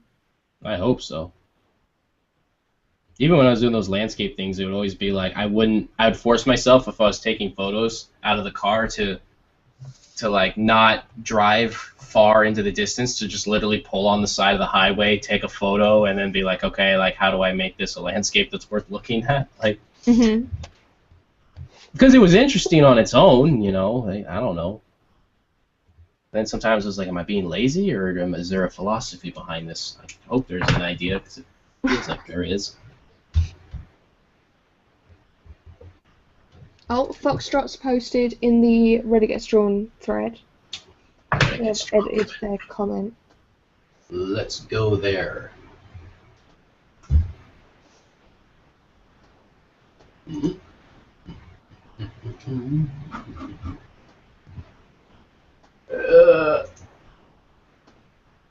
Oh, goddamn you, Foxtrot. Oh, is it really good? I'm trying to get it to load.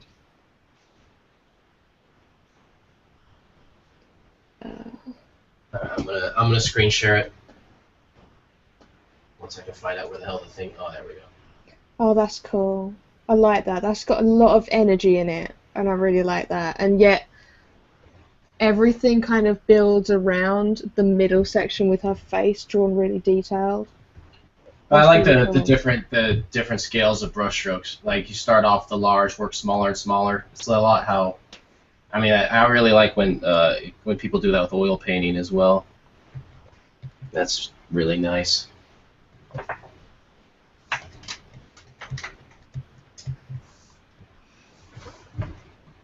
Beautiful work. As always. As always.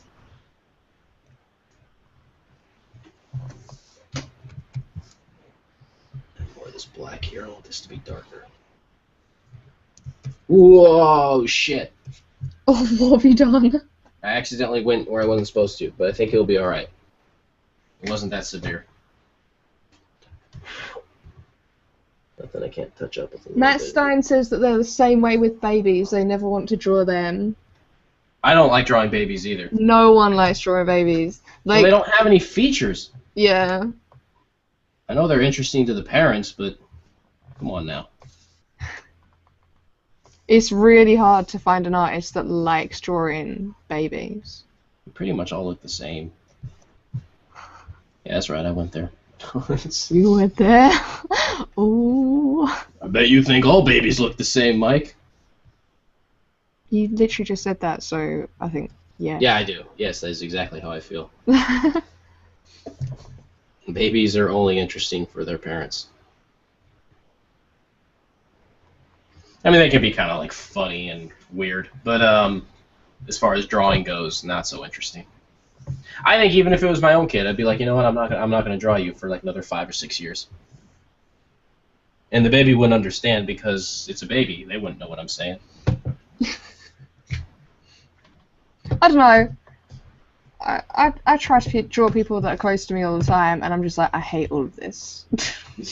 Yeah, it's hard to draw people that you know.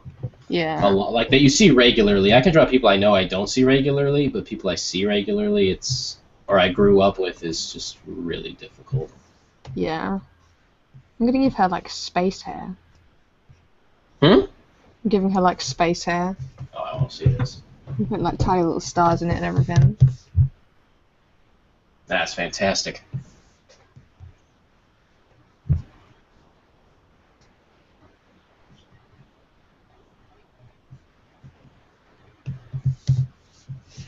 I've decided that I'm drawing some kind of like mystical space goddess.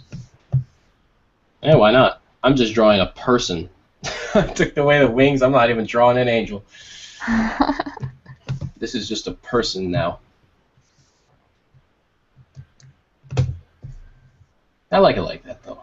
I'm glad I made that choice.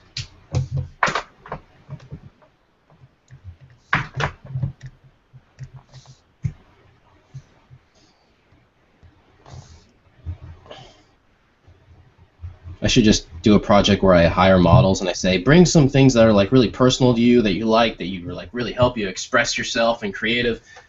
And then, you know, we'll make the art. And then they bring all these things, and then I just remove all those things and just take whatever's left.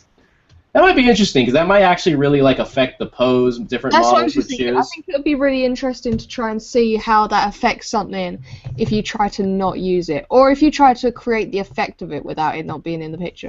Mm-hmm. Like someone might come in with, let's say, if we stay on the kids theme, someone might come in with like their kids' little like booty shoes or something, right? Yeah. And then you'd have to try and give across the atmosphere of them having something of their kids, but without showing the object itself. I like it. Yeah, we gotta do that. Will be the next one. It sounds really difficult though, and I can't be asked. Matt Stein, I'm the same way with babies. I don't want to draw any of them. We're right there with you.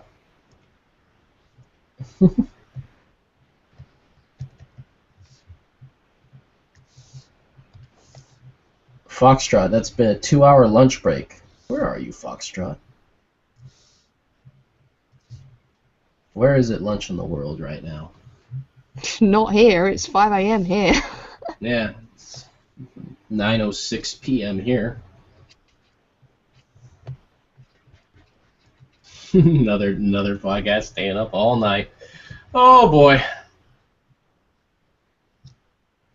worth it. Yeah, I did have an alarm go off that was going to be like, okay, half an hour left, and then I was like, actually, I'm really getting into this. It's hard because when you're in the zone, you know.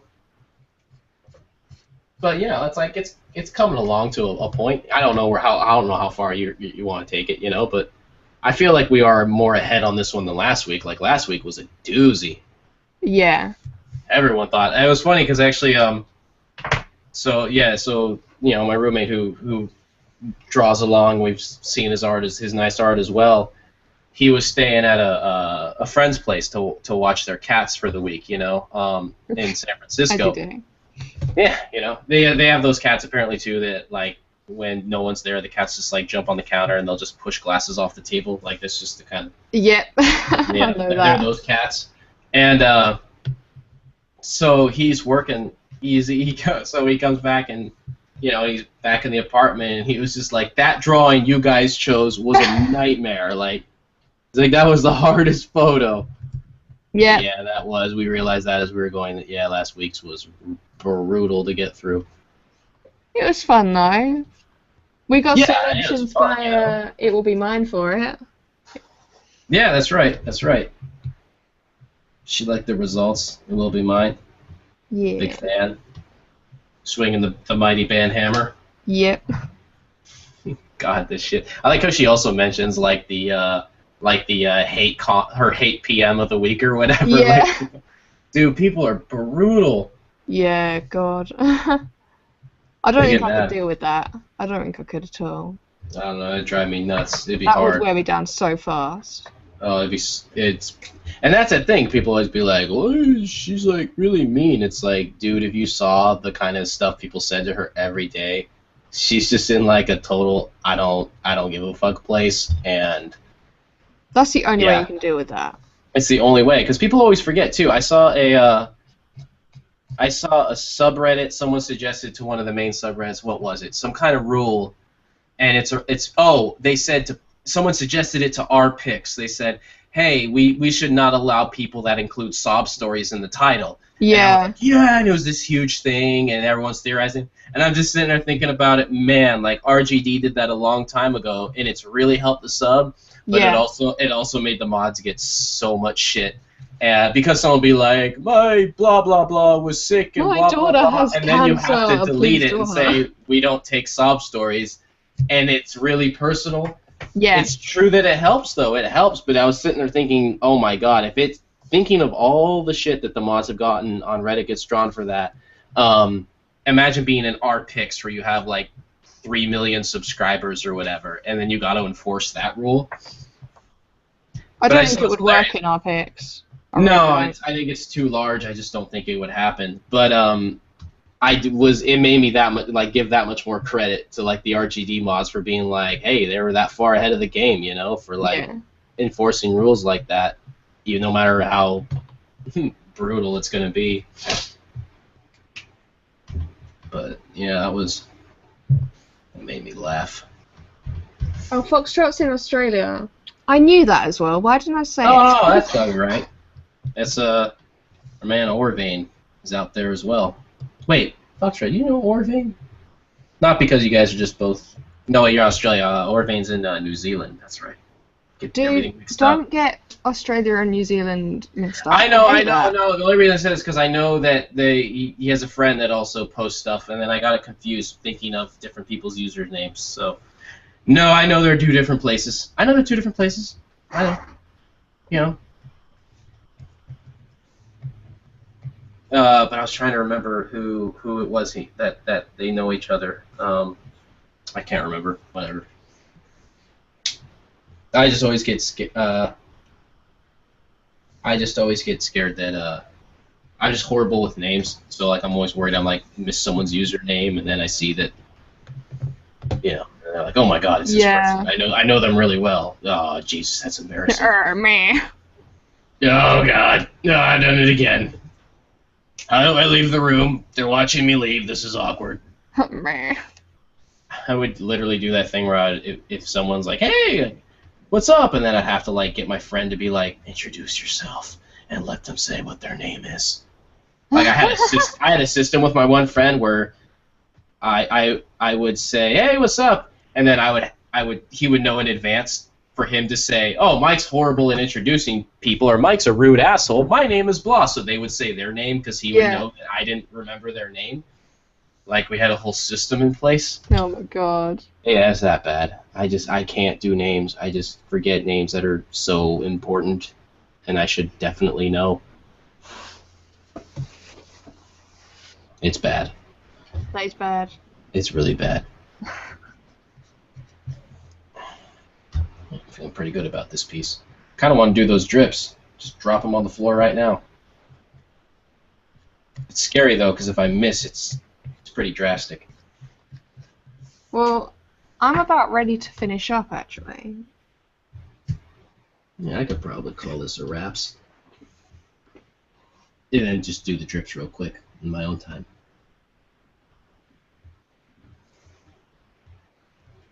Is there any last questions that you guys have, chat? Anything you've been wondering about? Maybe get through one or two more questions and then probably finish it up. Let me check the threads.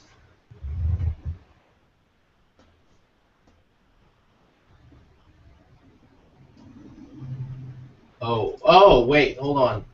Crap. Wait, no. Oh, Demand Man did another one. Look in the Reddit Gets Drawn. Demand Man did another picture. Yeah, I'm seeing the mix-up. Crap, that's what I just saw that. Oh, I have so many windows here. I'm juggling. That's what I just realised. I've got a billion things open.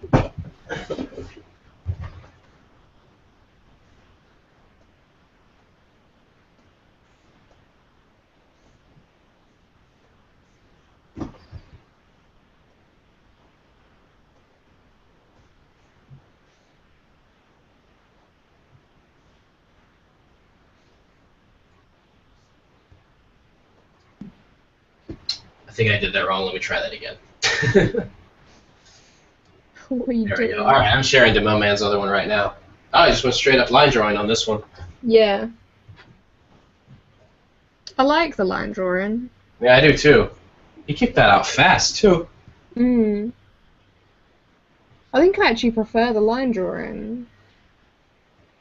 Yeah, there's something about it, you know. I like how the face has been drawn with it.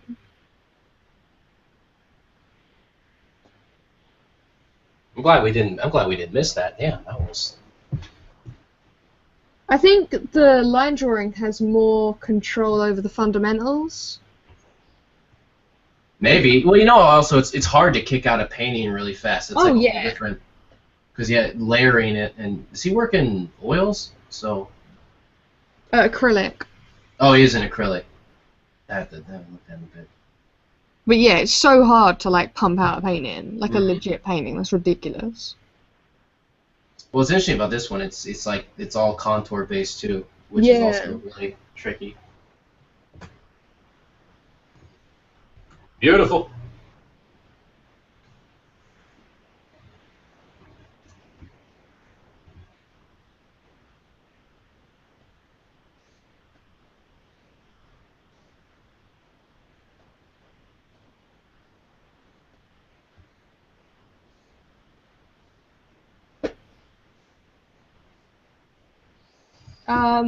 Anera92 asks, Michael, what pens do you use for the ink drawing? I used Pentel brush pen. These are good pens. You can get them for like $8 on Amazon or something, like $10. And I used a Micron 08, 03, and I can't remember if I used the 05. Sometimes I'll draw with them on their edges a little bit for thinner lines instead of switching to an 01, etc. I used my big fat hardcore marker. As always. My philosophy marker. And I used this Jelly Roll pen, white, for a couple touch-ups where I screwed up some spots. It's I nice love for that. using them. Yeah, and really, you know what I should have done is it's fun to add some white lines kind of on top of the black, like do things like that, you know? It can really add, especially for like hair, you can really add like a sheen, you know? Yeah. It's a great pen. And then a Sharpie for the border. And on top of that, roommate Tim just finished his drawing, so booyah. So Yeah. here's his as well, delivered as always. Drawing, oh man, God, I love his line work. We always talk about how he draws like a girl. I mean, he draws like a girl, right? Yeah, as a girl. I know that's like not a weird, that's not a way you say things or a PC thing, but like, you know. I don't even know what that means. If you had to guess, oh come on, just like you don't even have to like overthink it, just feel it. If you had to guess, would you say this was drawn by a man or a woman? It hasn't popped up on the screen yet. Give me a minute. You'll know when you see it. I love doing subjects and ideas like this because they're so like not okay. Oh, that's so nice. I know, isn't it so kind of sensitive and beautiful and like it has like that an elegant, smooth touch. It's like a lady's handwriting. Yeah, I know what you mean. I love how the lips have been drawn. Yeah, he always works so subtly. I say it like I'm joking, but really what it is, I'm just so jealous of his line work. It's very calligraphic. He practices calligraphy a lot too. It actually reminds me of a lot of the really top manga artwork. Not in the it's manga style, but in the kind of essence that it has, if that makes sense. Manga's very about appeal and kind of floatiness and stuff like that. It's really captured that. Yeah, I think it's just in the kind of like the smooth, hard edge contours, you know. You know, it's in the kind of the line that goes, like you follow that line all the way there. Like they go really long, you know. They're not broken up by anything. Yeah.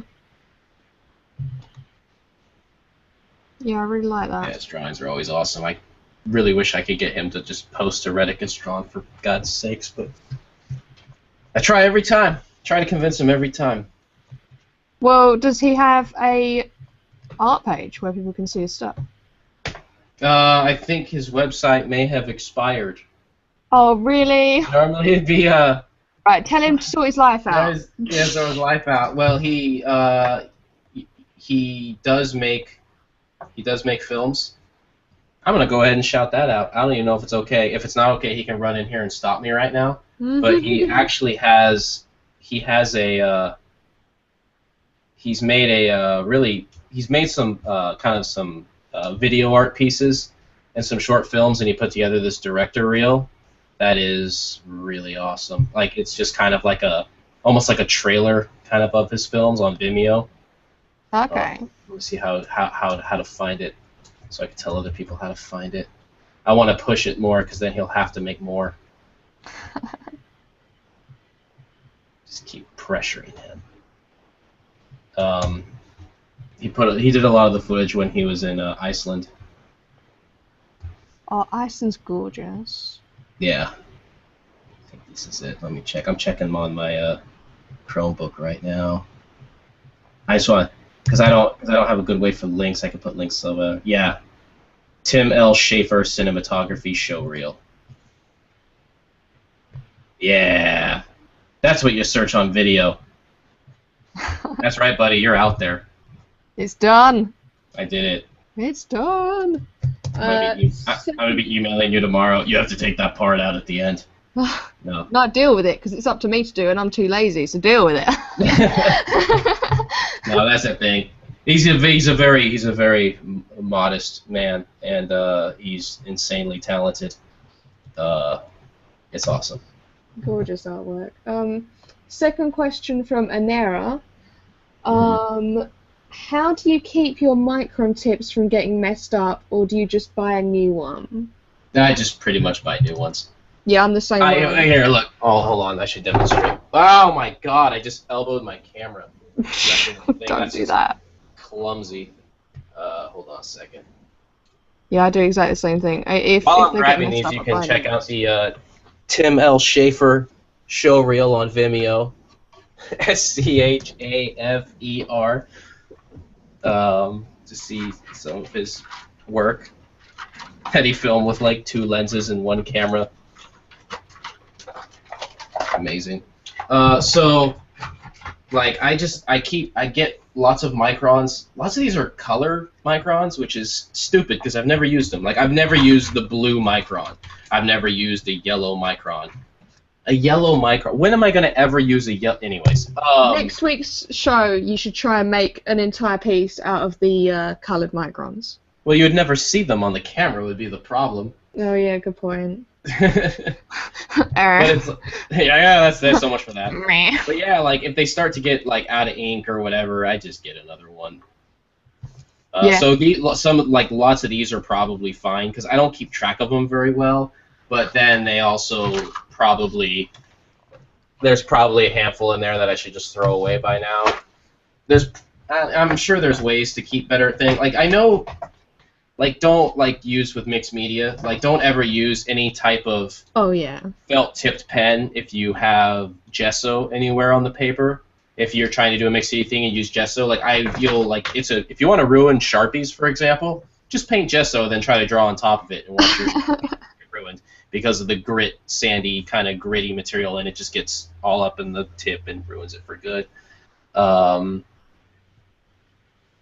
But yeah, so I don't know. I just kind of I use them, but then I go through them quite a bit.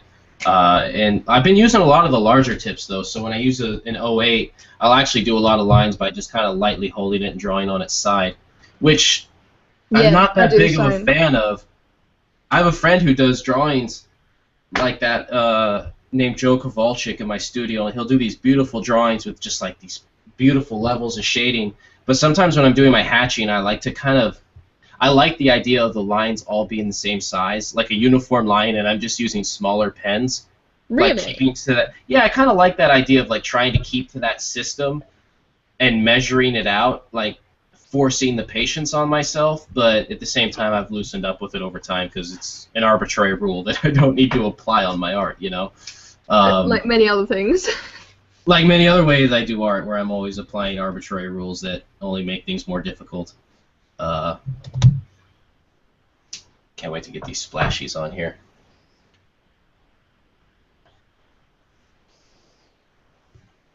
I really like Tim's drawing. God damn him.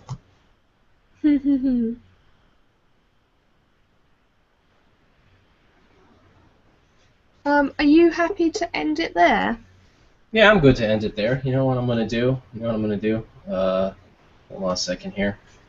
I'm gonna switch off to this other thing here in preparing for my goodbye song. So, have you got anything coming up this week? Soon. Give me one quick second. Why don't you go about mention things you have coming up, and I'll be back in 1 sec. Okay, so as I said, I did that podcast interview with Crowdfinder Pod. So you can follow their Twitter account to find out more about that. I'll be posting up more about that when I have the live videos and stuff. It's just been sent to me to check that I'm happy with everything, and then it'll go live, I believe. I'm not sure if I'm next, but we'll find out. Anything else? Finishing up some commissions at the moment, trying to get them out as fast as possible. I probably won't be opening commissions until the May MCM again, because I've got a backlog at the moment. And I want to make sure that they're all... Oh, God. What are you doing to the audio? I did it. That was me. I was hoping to get rid of it too fast. I'm sorry. That's all right. I loaded the one screen, but it had the other thing running for the chat at the same time. That's all right. Yeah, so I won't be opening commissions again until that's all completed. But I still have the little thingy on my guysra.com page, so if you go there and you do want to talk about commissions, especially I've had a few people talking about having stuff done for like June, July, those kinds of times. So if you are thinking something after May, then those are still open, so feel free to message me about them. But other than that, I don't have anything this week. What about you? So I got coming up. Oh, you know what? Oh my God, I thought it was this week, but it's gonna be the next week. This week in the Bay Area. There's First Friday. So I'll be in my studio at FM on 25th Street in Oakland between Broadway and Telegraph. We have our second month up of the artist Naeem Brown. His art is up, so if you're in that area, check it out. And I'll be in there, open studio as always. So you can come in and see me awkwardly stand in my studio and talk to people as they tell me about road trips. And then, no, it's a lot of fun, though. I missed the last one because I was out of town, so it's going to be good to be back. And then coming up, I'll be showing some art in Calistoga, so that's exciting. And let me think. I'm going to be putting up a new website, so I have to remember to. I'm going to remember to switch that up next time. But I think that's it. I think it's just First Friday at our space FM. You can see fmoakland.com is that gallery. And and when I get more information about the show at Echo Gallery in Calistoga, I will throw that out there as well. Cool. And until then, any questions or comments or anything, throw it out to us. Yeah, if anyone is interested in being a guest for this show and you're a part of the Artist Lounge, feel free to get in touch with either of us. We're happy to hear from you guys. We contacted quite a few people for this week, but we noticed that there was an issue with either it was the time zone or the fact that people didn't have the right tech to be able to do it. So That's the big problem. Yeah, those are the big problems, really. So feel free to get in touch with us if you think that you can do it. We'd love to hear from you. Most definitely. Where can people find your artwork? They find my artwork right now at mcsteffen.com and at mcsteffen for Instagram, mcsteffen.tumblr.com. And then my new website's going to be Mike Steffen Studio as I set that up. But really for here, I'd hang around the mcsteffen.com website because the Mike Steffen Studio is more for commission-based stuff, which you can also hit me up anywhere for that. And then as Funisher on Reddit, I'm always there and saying things to people. But that's me and yourself. Being a mod? Yeah, being a mod. Doing arty things. If you want to find my stuff, you can go to geisra.com, which is written there. And then obviously this is on my YouTube channel, so I have videos every Wednesday. We have this stream, and then I also have a Monday stream at 8:30 p.m. GMT. So if you're in Europe and you need a nicer time, I have that. That happens on Picato, so you can find all the links to that. It's the same name as my YouTube channel, so A Game of Draws. And then Reddit is A Game of Draws, and then everything else is Geisra. So facebook.com/Geisra. And Twitter and Instagram at Geisra. So yeah. And then Geisra DeviantArt as well. And I need to sort out my Tumblr because all of a sudden people have been following me on Tumblr. There's nothing on my Tumblr. I don't know how to use Tumblr. So I'll try and sort that out, I guess, because apparently everyone who watches this show likes Tumblr. So I will try that. I gotta be better about Tumblr. I just share from Instagram, and you can tell it's very obviously the Instagram copy over. Yeah. And sometimes I wonder if that's gauche to do that with Tumblr. Yeah, is that evil? Yeah. It I'm getting probably to the point where there's like too many social medias. I'm just gonna auto everything, and that's fine. But I'll deal with that. Well, yeah, because the thing is anything incoming I'll respond to personally, but it's yeah, definitely. You can only have so much that you can apply to all these different platforms. Yeah, there's not much time. It's like I'm going to be sending the same time on anything. I want it to be on Reddit, Yeah. So, and responding to people. Yeah. And networking, communicating. Being awesome. Doing the communication thing of the internet. Conversations. I don't know what I'm doing. Our darkest. As we drew the angel, we finished our darkest plot. We got that out of our system, apparently.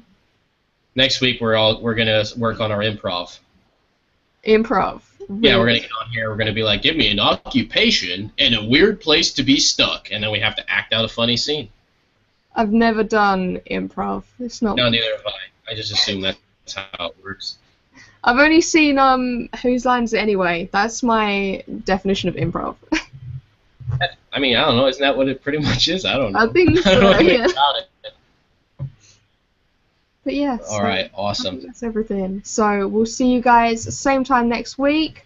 We might cut the podcast down a little bit. We were going to cut it down this week, but we were just kind of chilling, so whatever. So we'll see what happens next week. As always. All right. Later, everybody. Bye. Thanks for watching, guys. Goodbye.